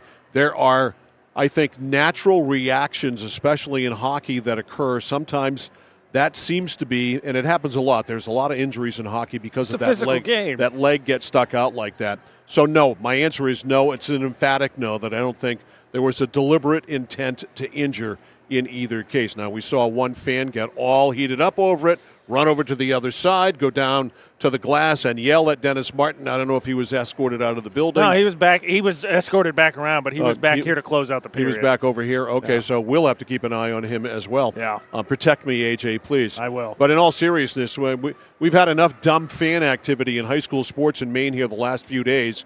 We don't need any more of that. But we didn't think we could have as crazy a game tonight as we had 2 weeks ago. We were wrong. Well, it just started so much slower. It was through, I think, almost the first 5 minutes of play in the first period. We had 2 shots on goal, which you just wouldn't have guessed. And we come out of the first period, the power play on Cony kind of got the Messo offense going. They, of course, Beckwith made a great play coming out of the box off of off a Cony power play. He scores shorthanded. They get another one. It's 2-0. And then, Clark gets that one. I guess Mulligan for the defense. I don't know how you lose 14 if you're the Messo offense, because I'm sure that was scouting report 1, 2, and 3. He scores. Tatum Doucette gets it back.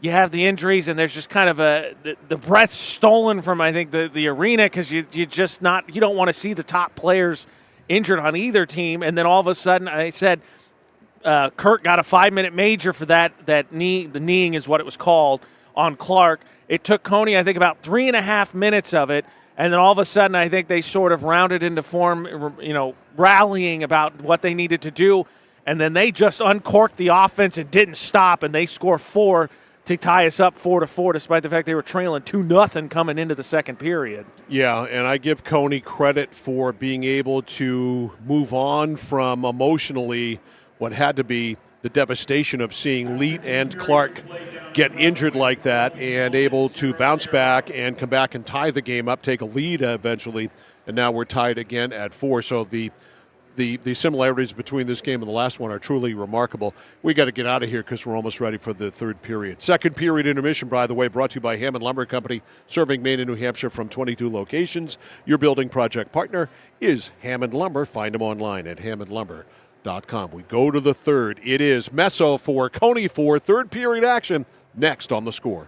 At Midstate Machine in Winslow, Maine, we manufacture complex components and large-scale turbines that power industries across aerospace, defense, and energy. We're hiring CNC machinists. And whether you're experienced or just starting out, we offer on-the-job training to help you build a rewarding career. Join our Safety First team, where your ideas are valued, and enjoy competitive pay with 2 weeks of paid time off starting on day 1. Apply today at midstateusa.com, where your career powers the future. Whether you're looking to buy, build, or refinance your home, at Skowhegan Savings, we make buying your home a personalized experience. Our team of local community bankers are available on your time to help you every step of the way, from pre-qualification to closing your loan. We have a variety of mortgage terms to fit your needs and a biweekly payment option that can save you time and money off your loan. We also won't sell your loan, so your loan stays local with us. Contact one of our community bankers or apply online at skowhegan.com to start your home buying journey today. It's like this every winter. When the temperature drops below 45, my palms sweat and I get really anxious. It's not your fault. You're suffering from seasonal winter driving disorder. 3 and 4 drivers suffer from SWUDs because they have all-season tires. They aren't designed for wintry weather. Luckily, there's a remedy. Take 4, call me in the morning. Visit NokianTires.com/remedy for the cure. Is this a prescription for tires? 201 Tire Battery and Service, Riverside Drive, Vassalboro. Hi, this is Mike Perkins from KMD Driving School. I've been instructing your children in driver's ed for years. We're accepting new students for the fall and winter classes. Let the professionals teach your children. Call 465-4835. Sign them up for KMD Driving School. New classes begin every 3 weeks. Call 465-4835, 465-4835, or visit us online at kmddrivingschool.com. The journey begins with us. KMD Driving School. At Danforth's Down Home Supermarket, they're proud to be a second-generation family-owned grocery store with locations in Herman and Pittsfield. They focus on providing fresh produce, high-quality meats, delicious bakery items, and a well-stocked deli. Danforth's Down Home Supermarket cuts and grinds fresh meat daily, and they offer Maine lobsters year-round. They also bake fresh bread, pastries, and other sweet treats every single morning. For added convenience, online shopping is available at their Herman location with contactless curbside pickup ready in as little as 2 hours. Come discover Danforth's Down Home Supermarket. Whittemore & Sons, your Coyote tractor dealer. Dependable sales and service for over 50 years. We are located on the Waterville Road in Skowhegan. Sales and service by a family who cares. At Haight Chevrolet in Skowhegan, our family is here for your family. And our family has been providing affordable, reliable transportation to families in central and western Maine for 113 years. You don't have that kind of longevity in the car business without building strong, trusting relationships with customers from one generation to the next. Whether you're looking for a new or pre-owned, financing, or special incentives, your shopping experience is always stress-free at Haight Chevy. Haight Chevrolet on Madison Avenue as you turn into Skowhegan. You'll also find the Haight family of dealerships in Madison and Farmington. Mike Violet, AJ Knight, and our Score crew back here live at Jack Kelly Rink at Colby College in Waterville, watching the Cony Rams come out to the ice. Alex Leet is on the bench, and Cooper Clark is out on the ice. What a gamer. Hopefully having the intermission held him, maybe let him get some treatment. And again, hopefully it's nothing more serious than knocked knees. No more injuries tonight. Players like Cooper Clark need to be on the ice. So we start 5-on-5. 2 periods, nothing decided. It's 4-4. And here is Kirk. Kirk walks in, shoots, and a save by Morgan right off the opening faceoff.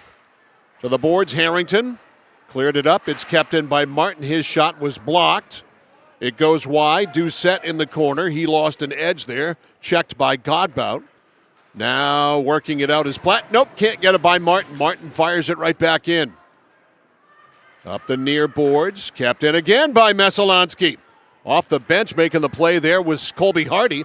Now working it up and out. Here's Clark. Clark dumped it in. Bouncing puck caught on the bounce there by Nathan Kirk. And Clark looks a lot stronger on the skates here in the third than he did when he left in the second. Curious to Fingers see, crossed. Yeah, curious to see if they change the shift. He usually takes long shifts. Yeah. So I imagine it'd be a little bit more diligent about getting him in and out. Yeah, I think Cooper's in charge of his own shift. Yeah, I agree. And I think it may be time to manage that a little bit and get him off sooner because the shorter shifts might help him. Anyway, at center, broken up at the Cony line, dumped in. Barron goes for it there with LaValle. LaValle wins the race. Around the boards, it's LePage. LePage near side on the pinch. It's Grant to keep it in momentarily. Now possible 2-on-1, but no. Wing beaten to the puck there by Sean Higgins. In front, score! Connor Callahan came out of nowhere right down the slot, and I think he beat Kirk 5-hole, and Cony's in front 5-4. What a great find out front. That credit, the first assist is going to go to LePage. What a great find. So LePage with 1 assist, 1:14 the time of the goal. Even strength, and it's 5-4. Just like that. Here's Clark. Clark shoots, and it's wide. I don't think that hit Kirk at all. So LePage and Wing get the assists. Now over the line here is Clark again. Is that Clark? No. That is Harrington. Platt. Oh, yeah, you're right. Now Harrington with it. Now back to the point, Leet. Leet had it bounce over his stick. Still keeps it in. Goes down low to Clark, and a shot and a save there by Kirk. Now Clark with it again. Clark really trying to protect that right leg as he was hit by Denny Martin. You could see him there pick it up. Make sure it wasn't planted. Now on the far boards, trying to shuffle it out there is Tibbetts. Not able to do so. Back it goes in front to Denny Martin. Martin off the dasher, cleared it out. All the way back to Waddell at his own line. Over to Leet. 5-4 Cony. 12 and a half minutes to play in regulation. Here is Clark. Tried to center it. It was blocked there by Martin. Now it's bouncing in this offensive zone for the Rams. And Doucette lost it. Centering pass. Clark broken up. Poke checked away from him by Owen Kirk, who might have saved the day there, at least for the time being, because Clark looked like he was going to go right down the slot and get a great goal-scoring opportunity. Kirk knocks down Clark, and Clark, that is not good. He's still in a ton of pain. I think it's a little bit easier to manage when he's on his feet. Yes, when the second he goes down, it's a pain. Trying to get back up is not an easy thing to do. Waddell back in his own zone, backhands it up the boards. Stopped there by Colby Hardy. Hardy drops it in. Waddell deep, 5-4 Cony. 11:40 to go in regulation. That deflects off the skate of Graham. All the way back down, and covering it there is Kirk. And a draw will be held here in. We got a shove there by Logan Barron. A draw will be held here in the Messalonskee zone to the right of Nathan Kirk. Tell you what, I think after Cony responded, after Messa was doing was in firm control, the way Cony responded, I don't think I want to be in a Coach Dennis Martin locker room in that second period intermission. Yeah. Loss of focus. Face-off is won by Cony. Rams keep it in, trying to poke it up the boards. And it is instead ends up on Kirk, and Kirk made the save as Hardy tried to skip it up the boards, sort of fanned on it, and Kirk ends up having to make a save. Face-off to his left. Clark will take the draw. Just kind of fluttered to him. Won by Messo, but Platt is on it first. Platt tries to center in front, swept away by Henning. Kept in, blocked in front. And Henning again clears. Hustling down there is Hardy. Beaten to it, though, by LaValle. Back is Callahan. Callahan has a goal. Callahan at center. Got it too far ahead of him. He knocks down Henning. Puck is loose, picked up, cleared out by Barron. At center. Barron trying to push it in the zone. Nope, Platt picks it off. Up now to Harrington. Harrington slapped away from him on a good back check there by Higgins. That one's fired down off the boards to Clark. A shot and a save by Kirk. Kirk is down. The puck is cleared by Doucette. And behind the play, Clark is down again. Yeah, he took that I thought just happened in the natural flow of play. To me, clean body check. You know what? You got to get this kid off the ice. Yeah, this is enough. This is enough. And Dan Foster's got to make the call here. Is that Clark or is that somebody else?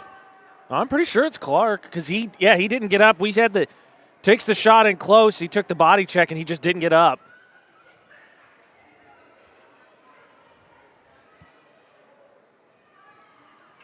And they're calling reinforcements out. But I'm with you, Mike. I think at this point, you got to protect the player from the player. Exactly. Now, the trainer pulled out a tissue or gauze or something, and Clark, as you can see, is lying face down. I wonder, Mike, if you take a look at the replay, I don't know that he really got his hand under himself, so maybe he caught the ice flush. Oh, he got clocked. Stand up, clean, what I thought was clean, open ice check. And this may be an injury to his face and have nothing to do with the knee. Now they're rolling him over. I mean, also, Mike, very simply could be he just got the wind knocked out of him. He got his bell rung. That happens. You ain't moving for a second regardless. And, of course, he is not as steady and strong on his skates, and I think we see blood on the ice if you take a look at the area away. So Clark got hit high with something, whether it was the helmet, the stick of the player that hit him. So this is not his knee. So Cooper Clark has taken an absolute beating tonight. And honestly, even though this is not his knee, I am not going to play him anymore tonight. No, again, I think you just have to protect the player from the player. So Clark is up. And the captain of these Cony Rams will skate off. Kudos to the kid's leaving it all out there. No question about it. But you know what? Playoff hockey is not far away. No. And you want 14 to be able to play for you. And with the punishment that he has taken tonight, I think that's enough. Well, yeah, because to your point, regardless of the outcome of this game, and Cony obviously currently in the lead, Cony's had a great season. No question about it. And I don't think, regardless of how this season closes, and they're a good hockey club. Even if Clark has to sit some games here, I don't think they're going to just all of a sudden plummet in the standings. They're going to be, I would think the top 3 seeds are almost set between Baps, Cony, and Messo. They're going to have a member of the Colby Bull Gang come out and scrape up the blood off the ice and repair that. And so we're going to have a bit of a delay here. But Clark has taken a tremendous amount of punishment tonight, the latest being a high hit that drew blood. Looks like he has gone down the runway to the dressing room from what I can see from here. Yeah, because we're up above the Cony side of the ice. But just trying to have some foresight here if you're Dan Foster and Cony as to what you got coming up. I mean, you're ahead 5-4. And that's great. And you want to win this game. There's no question about that. But you're going to be playing tournament hockey here in a few weeks. And again, let's credit the team, Mike. The Cony got back into it in the second period with Cooper Clark only taking one shift after he got hurt. It was, right. I think it was 3-1, maybe 4-2 when he got injured initially. And so the rest of the team did a nice job rallying. But I think as much as anything, it's just long term. But Cony could have a special season, and I think you got to think about that. Players are going to have to be careful of this because there could be a little bit of a divot in the ice there. Now, I've never seen this. Is it just simply he's just going to scrape it up and we move on? I would think so. Interesting. To me, you would scrape it up, and then what you would do after doing so is have the players come over and scrape some shavings over there and then squirt some water on it. I was going to say. And then pat it down. But, I'm not a member of the Bull Gang like this fella is. So that's what Owen Kirk's doing right now. He doesn't have water, but he's scraping the ice shavings over it. Be interesting to see if we see any funny bounces or anything from that general vicinity. All right, so the ice is repaired from the blood drip from the head area of Cooper Clark. Faceoff will be outside the Messalonskee zone. 5-4, Cony in the lead. 10:36 to go in the third. And on the draw, it is Wing and Doucette. One by no one, and finally to the far boards, Martin backhands it to his defense partner McFadden, and he blasts it in the zone. This is not icing. Rolls around the boards. Kept alive by Salvadori behind the net. Near side, Cony able to skate it up and out of the zone. This is Daubin. He's got great speed. Daubin goes down low. Daubin has LePage in front to flex there right near that area and skated off by Denny Martin. Right wing pass for Salvadori. Salvadori shoots, a bouncing puck and a save by Morgan. Kirk kept it alive, deep now to Wing. Leet centering pass and trying to get out of the zone. Daubin cleared back in by Messalonskee, walking in, shooting, and a save there by Morgan. The rebound is loose. Top of the circle, McFadden fires one wide. Off the boards, Daubin clears. It's deep. And Denny Martin back near the faceoff circle in his own zone. Over to McFadden. 9:35 to go. Here is Salvadori.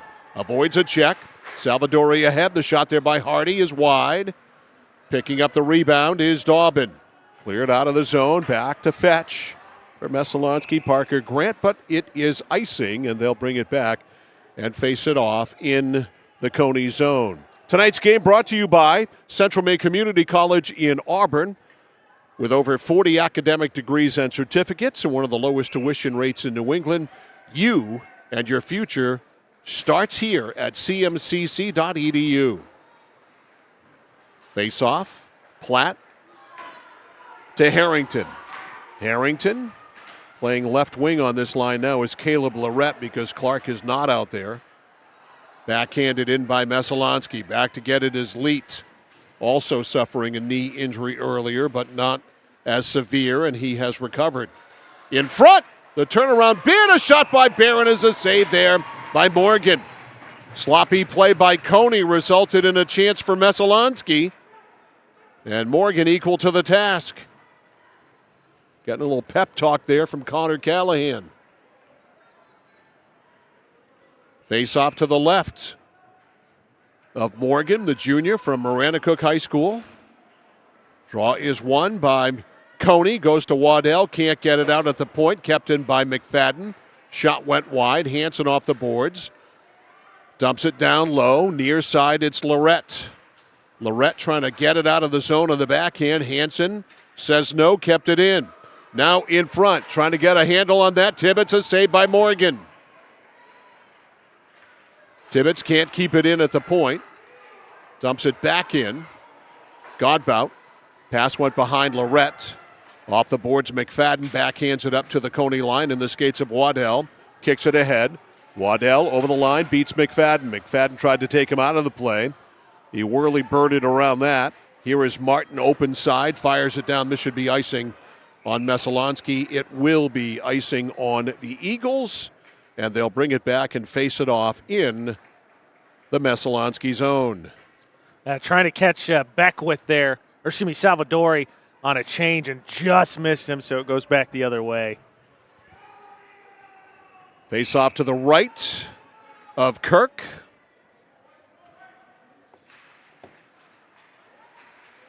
Draw one by Doucette. Cony player upended. Getting up now is Jackson Wing. Far side. In the corner, Henning can't clear. Shot thrown wide there by Daubin. Puck at the top of the circle. Nice move by Doucette. Doucette with a head of steam.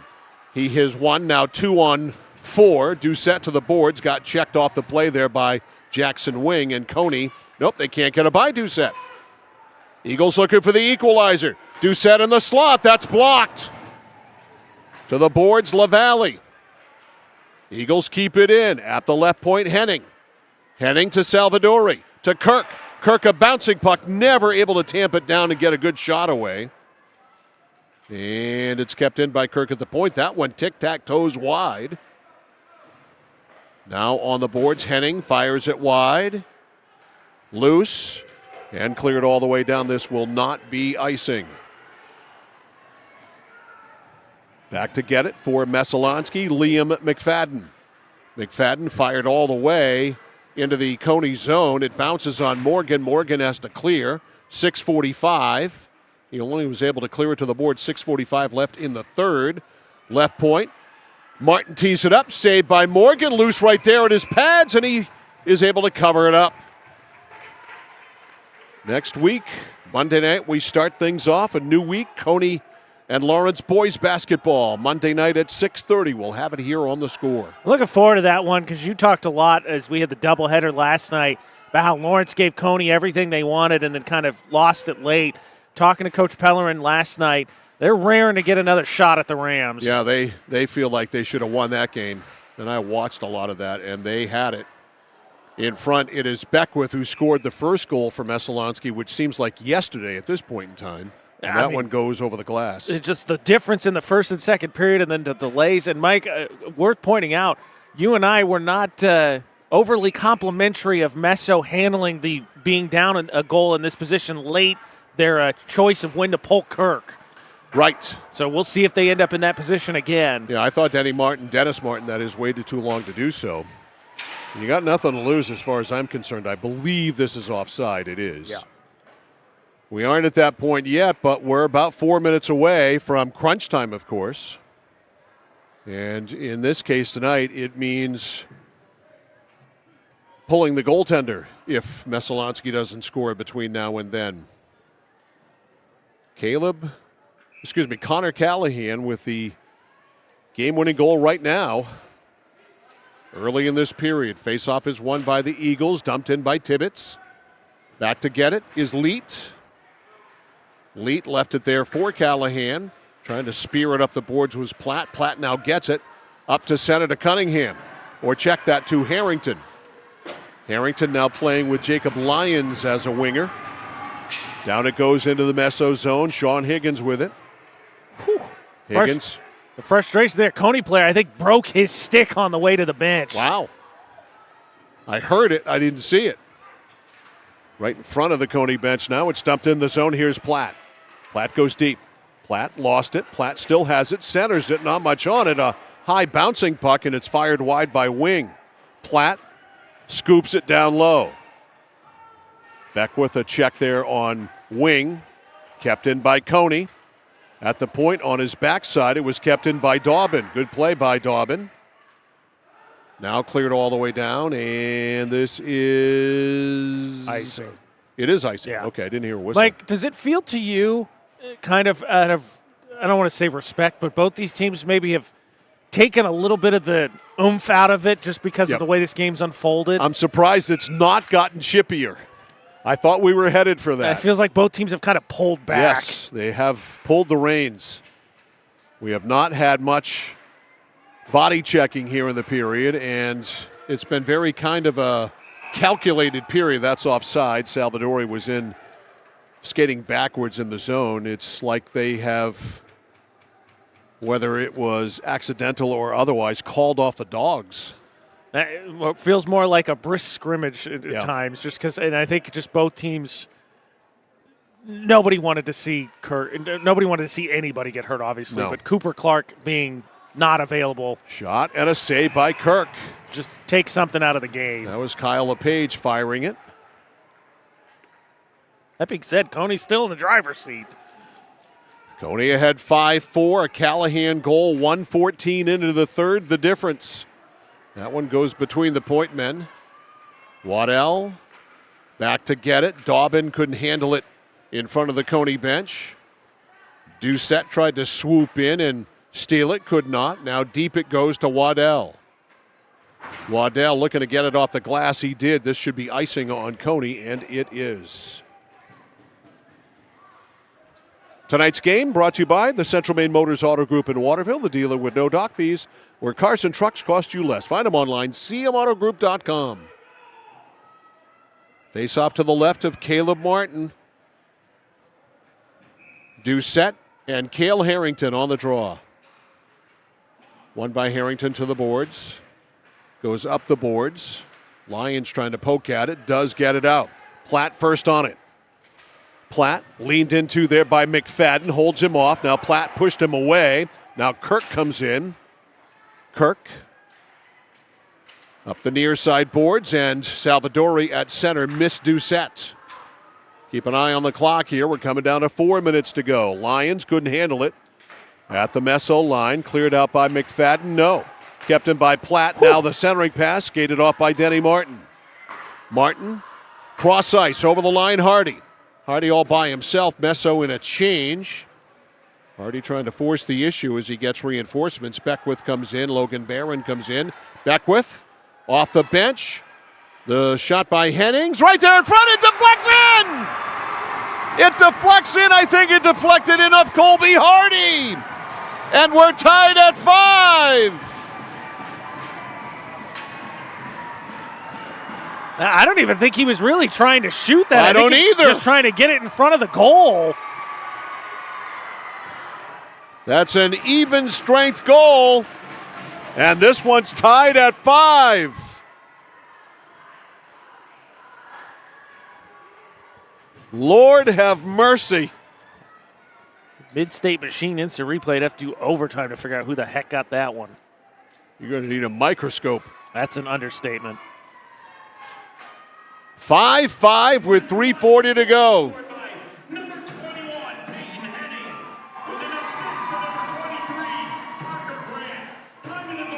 Grant gets an assist at 11:17 as offside is called. Actually, you know what? Whoa, wait a minute. We've got a penalty called. Or do we? Wait. Nope, no penalty. I saw the official go over to the penalty bench, but it was for a quick discussion. My bad. I initially was going to say no, Mike, but I believe that actually deflected off a Cony player. It might have. He might have been closest to it. Oh, a shot by Kirk. Glove saved by Morgan. So if you would be so kind, because I was checking the mid-state machine, who were the helpers? Just one. It was Grant. Parker Grant. Thank you. So Hardy from Grant at 11:17. Face off to the right of Caleb Morgan. It is Harrington and Doucette, one by Harrington. To the boards, they can't get it out by Dennis Martin. And now that's a hand pass in the offensive zone. That's a no-no. By the way, I was checking the mid, that's why I didn't get the helper, checking the mid-state machine, because I thought it deflected off of a Meso player, but no, I believe it was off Cony, so Henning gets the goal. Shout out to the PA That was announcer. Grant who got the goal. No, Henning with the helper from Grant. Oh, no, Hardy. Hardy with a goal from Grant. I thought it was Henning. He said 21, didn't he? I thought he said 12. I'll text him and find out. All right, let me. All right, off the draw, possible breakout here by Salvadori. If he can get on it, no. Over the line to Kirk. Stick handle, shoots, and it's deflected wide.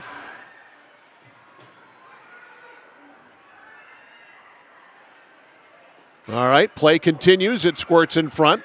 And Cony trying to clear it out of the zone. And they do. Now over the line, the shot by Platt trickles on, as getting a piece of that was Denny Martin.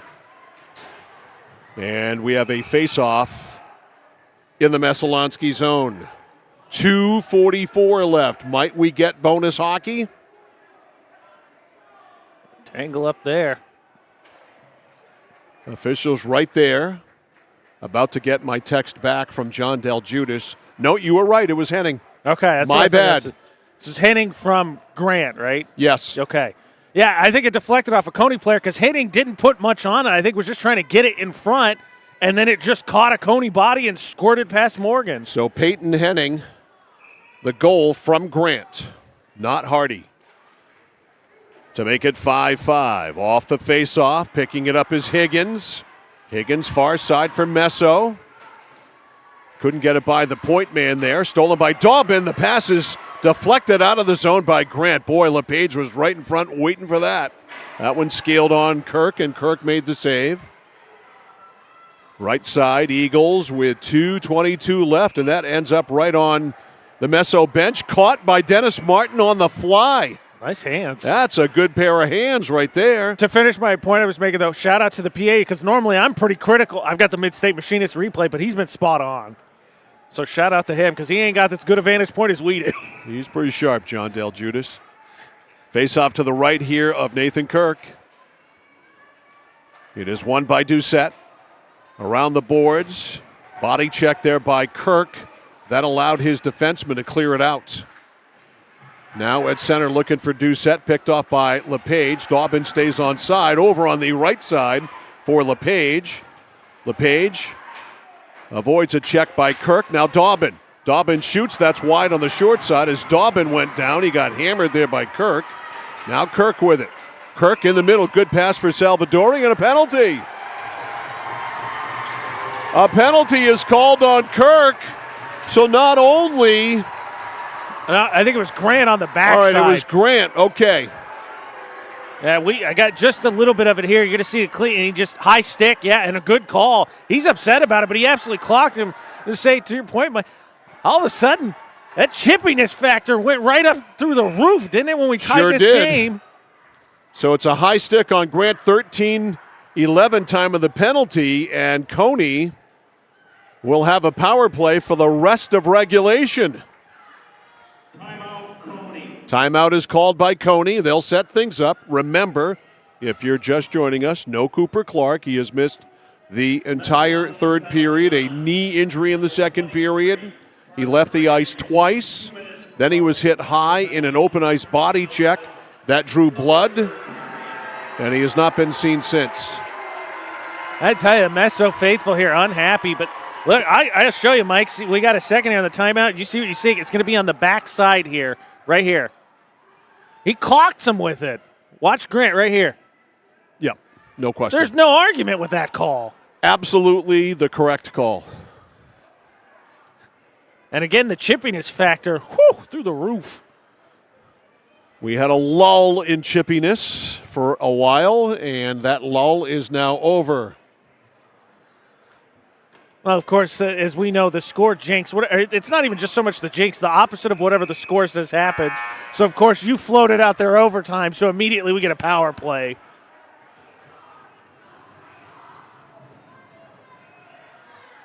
All right, 1:49 left in regulation. Face off to the left of Nathan Kirk. Platt on the draw, and it comes out, and it's cleared by Kirk. Kirk almost broke in alone, but he played it too far ahead, and it was cleared by Morgan. That could have won the game right there. Now Martin slaps it out. Back deep, it's Waddell. On the forecheck there, Doucette. It comes out to center. Now it comes back into the Messalonskee zone to Denny Martin. Martin up, looking for Kirk. He got him 2-on-1 with Doucette. Saucer pass, and he couldn't handle it. Now back over to Kirk. Boy, that was almost the play you wanted there. Great saucer pass, but it had too much on it. Now it's cleared down. This is icing by Cony short on a power play, and it sets up a face-off in the Cony zone. This power play thus far, Owen Kirk has had one great goal opportunity and one great assist opportunity. And needless to say, we are in crunch time, brought to you by Clark Scrap Metals. Don't fix it, scrap it. Clark Scrap Metals with locations in Chelsea, Hollowell, and Jay. 1 minute to go. That could be a trip behind the play. No. They say it's no trip. Back at the Cony or the Messo line, McFadden clears it in. Beckwith hustles down. Both teams look tired right now. That could be a penalty there on Beckwith. No. 45 seconds left in the period. The penalty will carry over to overtime for 11 seconds if we go to extra hockey. Here comes Cony. One of their last breakouts of the night for sure. Over the line, offside. Man, Cony got this power play, Mike, and just offensively is not in sync. All right, so the Rams will change up. 31.3 seconds left in the third period. It'll be wing on the draw with Doucette. It goes right to Kirk.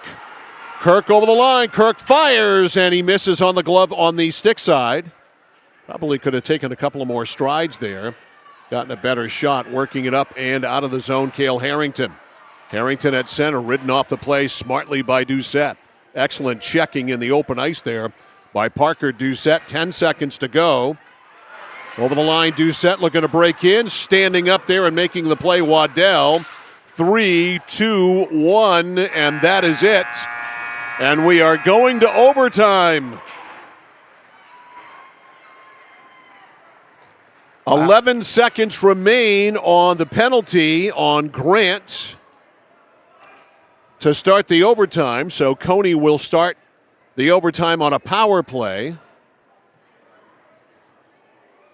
And I of course know, Mike, but will you refresh me on, there's no break here, right? We're just going to get a short timeout and go, right? You're getting 3 minutes for a break here between, and I believe they're going to play 8 minutes of overtime.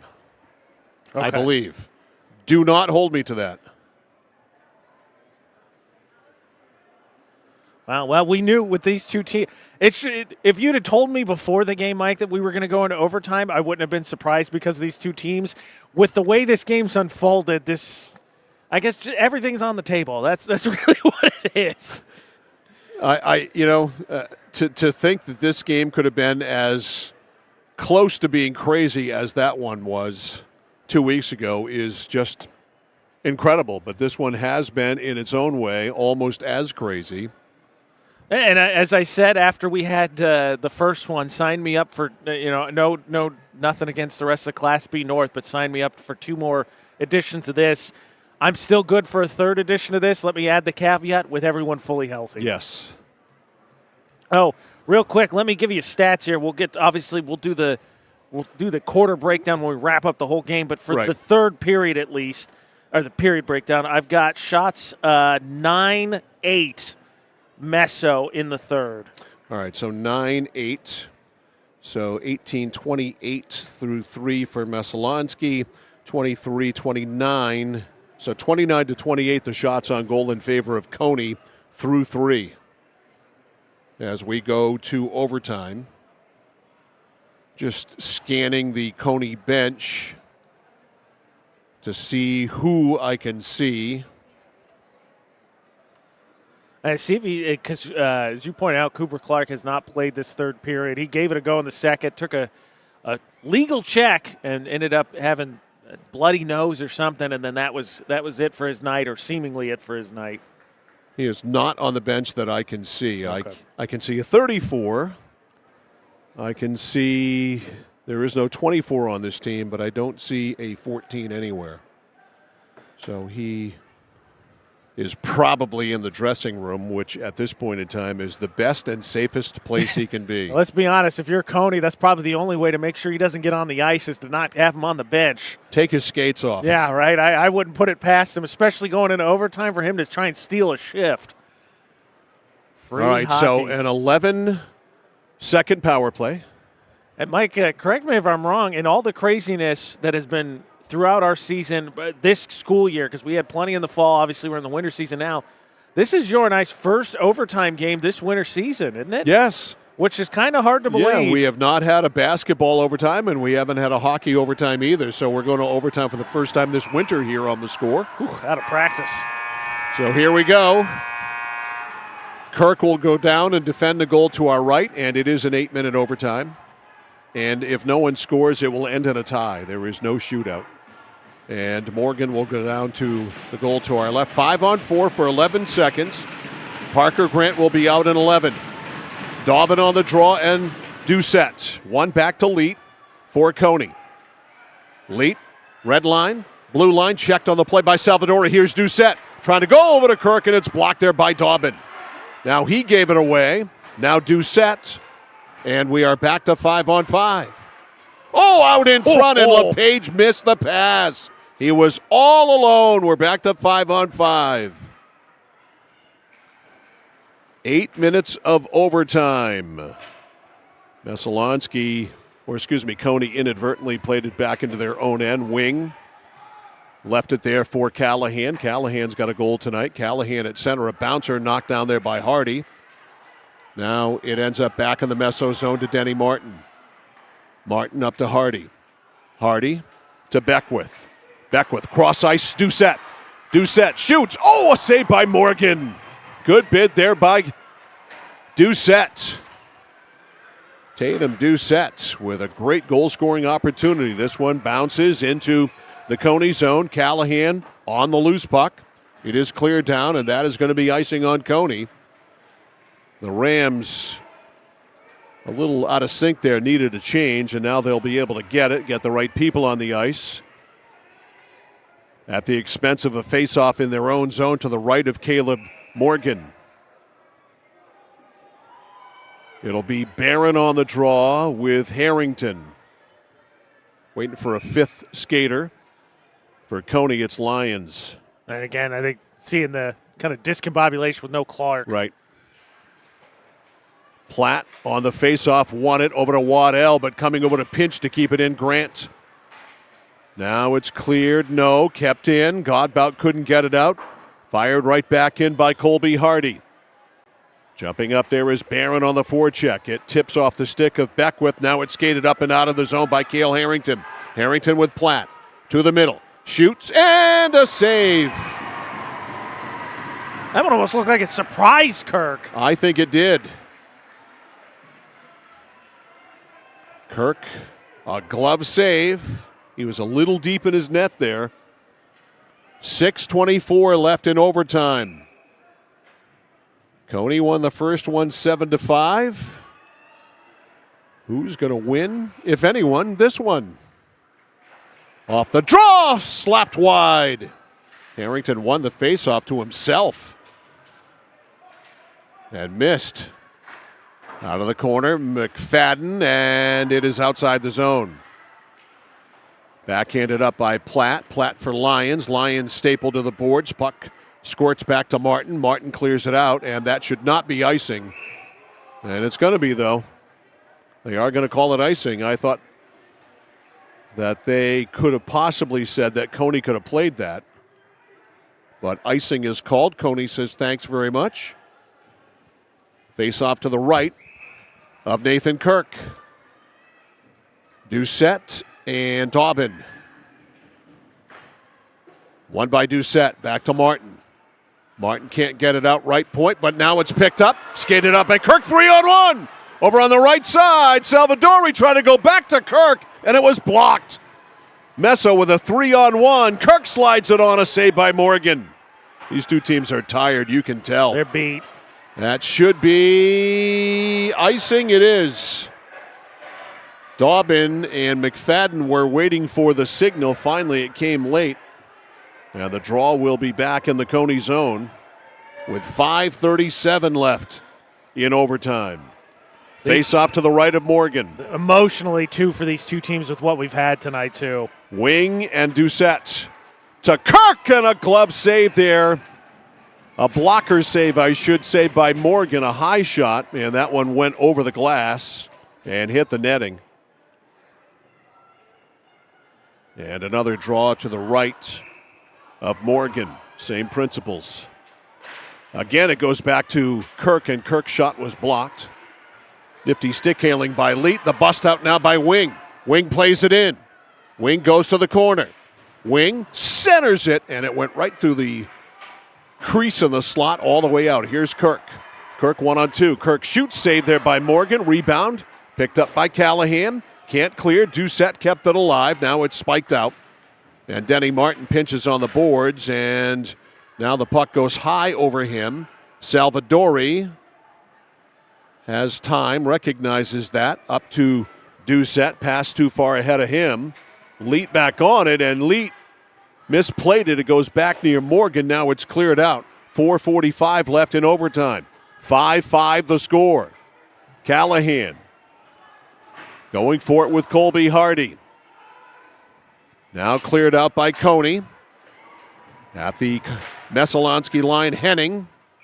And now we've got a whistle that may have popped up onto the bench. Face-off will be outside the Messalonskee line. 4:32 left in overtime. Harrington and Barron on the draw. Won by Barron, but it went right back between his point man all the way back to Kirk, and Kirk covers. At your point, Mike, both these teams exhausted. You just want to make sure you don't make a mental error that ends this game in anything other than a tie for you. Yeah, once you get to this point, that's what usually happens. Face off to the left of Kirk. It's Harrington and Barron, won by Barron. Around the boards to Beckwith. Beckwith can't clear. Kept in left point, Godbout. Godbout back on the other side to Waddell, but Waddell had retreated. Here comes Colby Hardy. Hardy goes wide. Hardy centers it right there, bouncing puck. That's a save for Morgan. Bouncing puck kept alive. Hardy with a shot and a glove save by Morgan. No rebound. Out of this one, he might almost sneak back behind Morgan. Face-off will be in the Cony zone to the left of the junior goalkeeper. It is Harrington and Doucette. They've taken a ton of draws tonight. That one's won by Harrington. Leet can't get it out by Martin. Kept in. At the left point now, Kirk. A turnaround, score! wins it!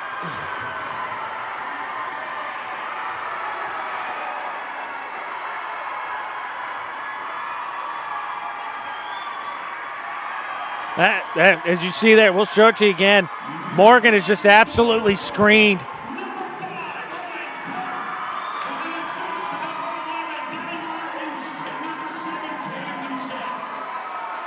Martin and Doucette on the assists. And they will have a post-game handshake.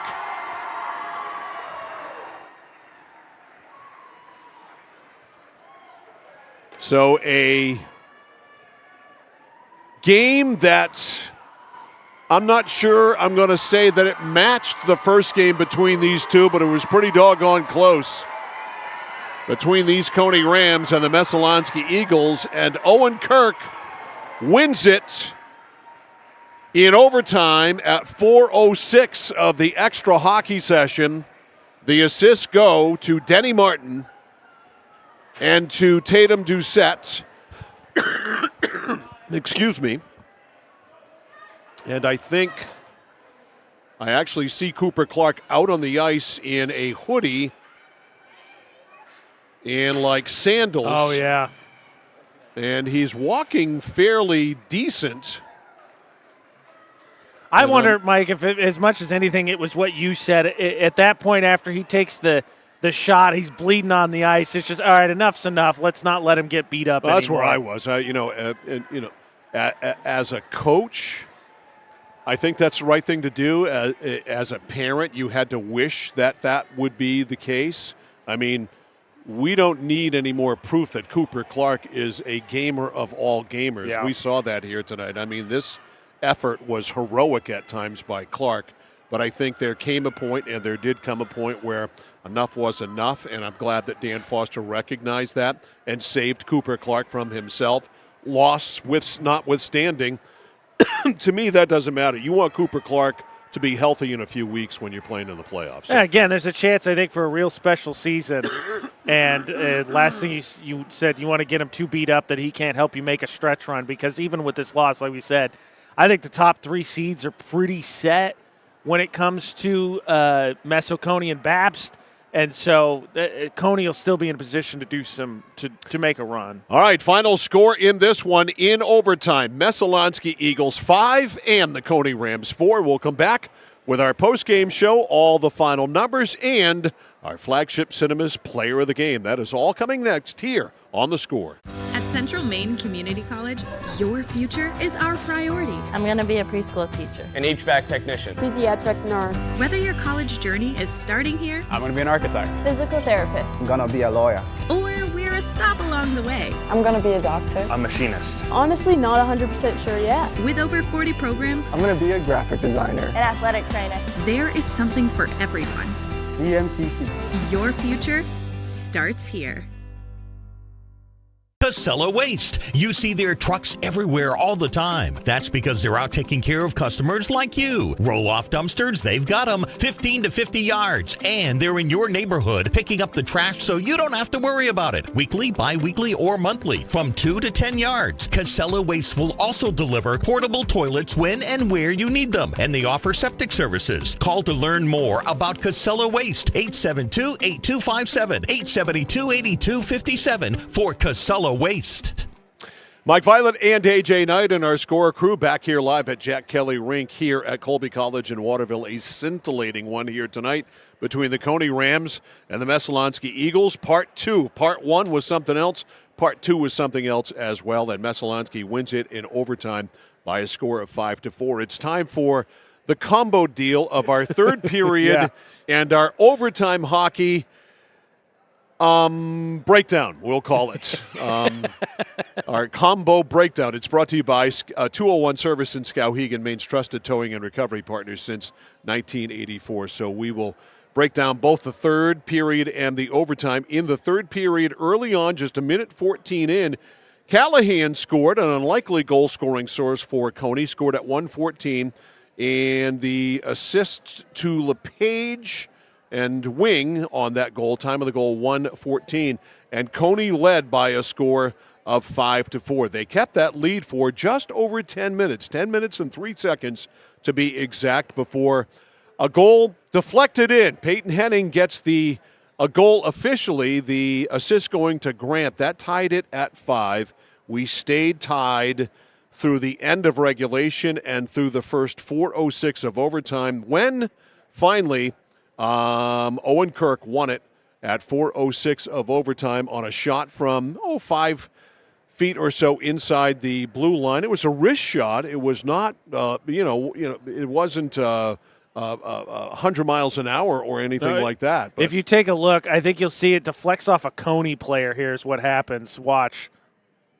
Oh, yeah. Right, there's somebody, I think that was Lee trying to get a stick on it, ends up changing it, and it just squirts through by Morgan.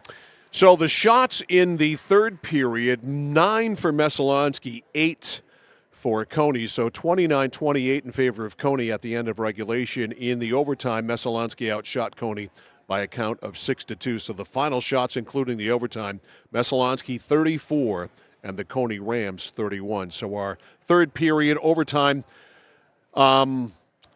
breakdown brought to you by 201 Service. I'm such a creature of habit. You break me from the routine. I'm totally out of it. With first overtime game. 201 Service in Skowhegan, Maine's trusted towing and recovery partner since 1984. No surprise, Owen Kirk is our flagship Cinema Score player of the game. He gets the CMCC swag bag with the Score T-shirt from Joseph Sporting Goods, the Score keychain as well, the Score player of the game keychain, because Kirk tonight, going back in time here, let's see, a goal in the first, of course, he scored at 14:59:06 of the first period to tie the game, to make it 2-0.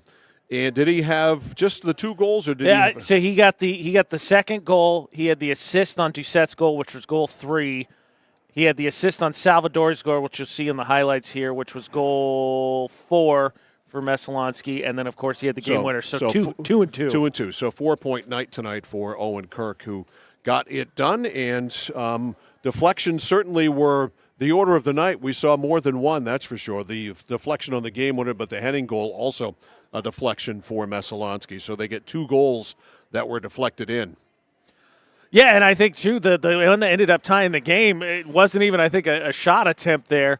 But as you pointed out, I think at that point the game had sort of fallen into a lull. The intensity picked back up on sort of a weird deflection, and then both teams are exhausted. And I think Kurt's just thinking, I'm going to fling something, and hopefully someone or a teammate will catch it, and we'll get out of here. When you're shooting, you're dangerous. And that's what happened. You can't say it enough. You shoot, and you get it anywhere near the net. You never know what's going to happen. But it was a game full of emotion, that's for sure. There was all kinds of happy, euphoric emotion. There was all kinds of sort of negative emotion, if you will, with the injuries to Alex Leet and also specifically to Cooper Clark, who went down not once, not twice, but 3 times. Twice. First time we thought, I'm thinking torn ACL. I'm thinking, the worst when it comes to knee injuries. He comes back he was from immediately in pain, Yeah, too. I mean, we're not talking just regular pain. I mean, the pain you saw on his face was so apparent and so obvious. So he comes back, and then he gets banged again. He goes off again, comes back. Third time gets hit high on an open ice check. Got hit high, drew blood, was down on the ice for a significant amount of time. We didn't see him again after that. Yeah, and again, I think that's the case where, as you pointed out, we don't question Cooper Clark's toughness. If you did, you're definitely not after tonight. Nope. And I think it's, to your point, for Cony, you were willing to potentially concede the battle to win the war, because Cony has a chance to do something special this season. You need Cooper Clark to do that. And at that point, you saw him get hit again, and just enough was enough, I think. So that's enough, that's for sure. So Owen Kirk is our flagship Cinema Score player of the game, and we take a day tomorrow, and we need one after tonight, and then we're back at it with Cony and Lawrence boys basketball on Monday night. Should be a good one. Should be as well. 6:30 from Folsom Gym in Fairfield, and it's a pretty busy schedule next week. We're working Monday, Tuesday, have a day off Wednesday. Then we've got a Lawrence Messalonskee, I believe, doubleheader. Yeah, because I think Tuesday we're in Skowhegan for girls and boys doubleheader. Yes. Thursday, we're at Messalonskee for girls and boys Right. doubleheader. We are, and then we are back here for hockey coming up on Saturday night, a week from tonight, Hamden Academy and Messalonskee. Okay, who's a solid. You've heard me talk a lot tonight about John Baps. Hampton, I believe, sitting in that 4th seed. Young program that we saw, but I think it started to round into form. And so, again, I've talked a lot about Baps because between John Baps, Cony, and Messo tonight, Cony was handed their 3rd loss. But between those 3 programs, 6 combined losses is the top 3 seeds. All right, that's going to do it for us here tonight. We had extra hockey. It was a heck of a night. And so for AJ Knight, for Ashley, and for Alan, I'm Mike Violet saying so long from Jack Kelly Rink here at Colby College. Final score in overtime on a game winner by Owen Kirk, the Messalonskee Eagles 5 and the Cony Rams 4. You've been listening to a high school sports presentation on The Score, brought to you by these great local sponsors: Central Maine Community College, Central Maine Motors Auto Group, Hammond Lumber Company, Mid-State Machine, 201 Service Skowhegan, Flagship Cinemas, Whittemore & Sons, Somerset Stone and Stove, 201 Tire Battery and Service in Vassalboro, Assistance Plus, Manchester Motors, Casella Waste, Computer Improvements, Height Chevrolet, Connected Credit Union, KVFCU, Skowhegan Savings Bank, Skowhegan Tire Center, KMD Driving School, Kennebec Eye Care, Danforth's Down Home Supermarket, and by SBS Carbon Copy. Keep posted on what's coming up. Live video and audio of girls and boys high school hockey and basketball. All available at centralmainsports.com, 1160thescore.com, and our YouTube channel at Central Maine Sports. Please go and subscribe. The place for local sports is Sports Radio 1160, The Score.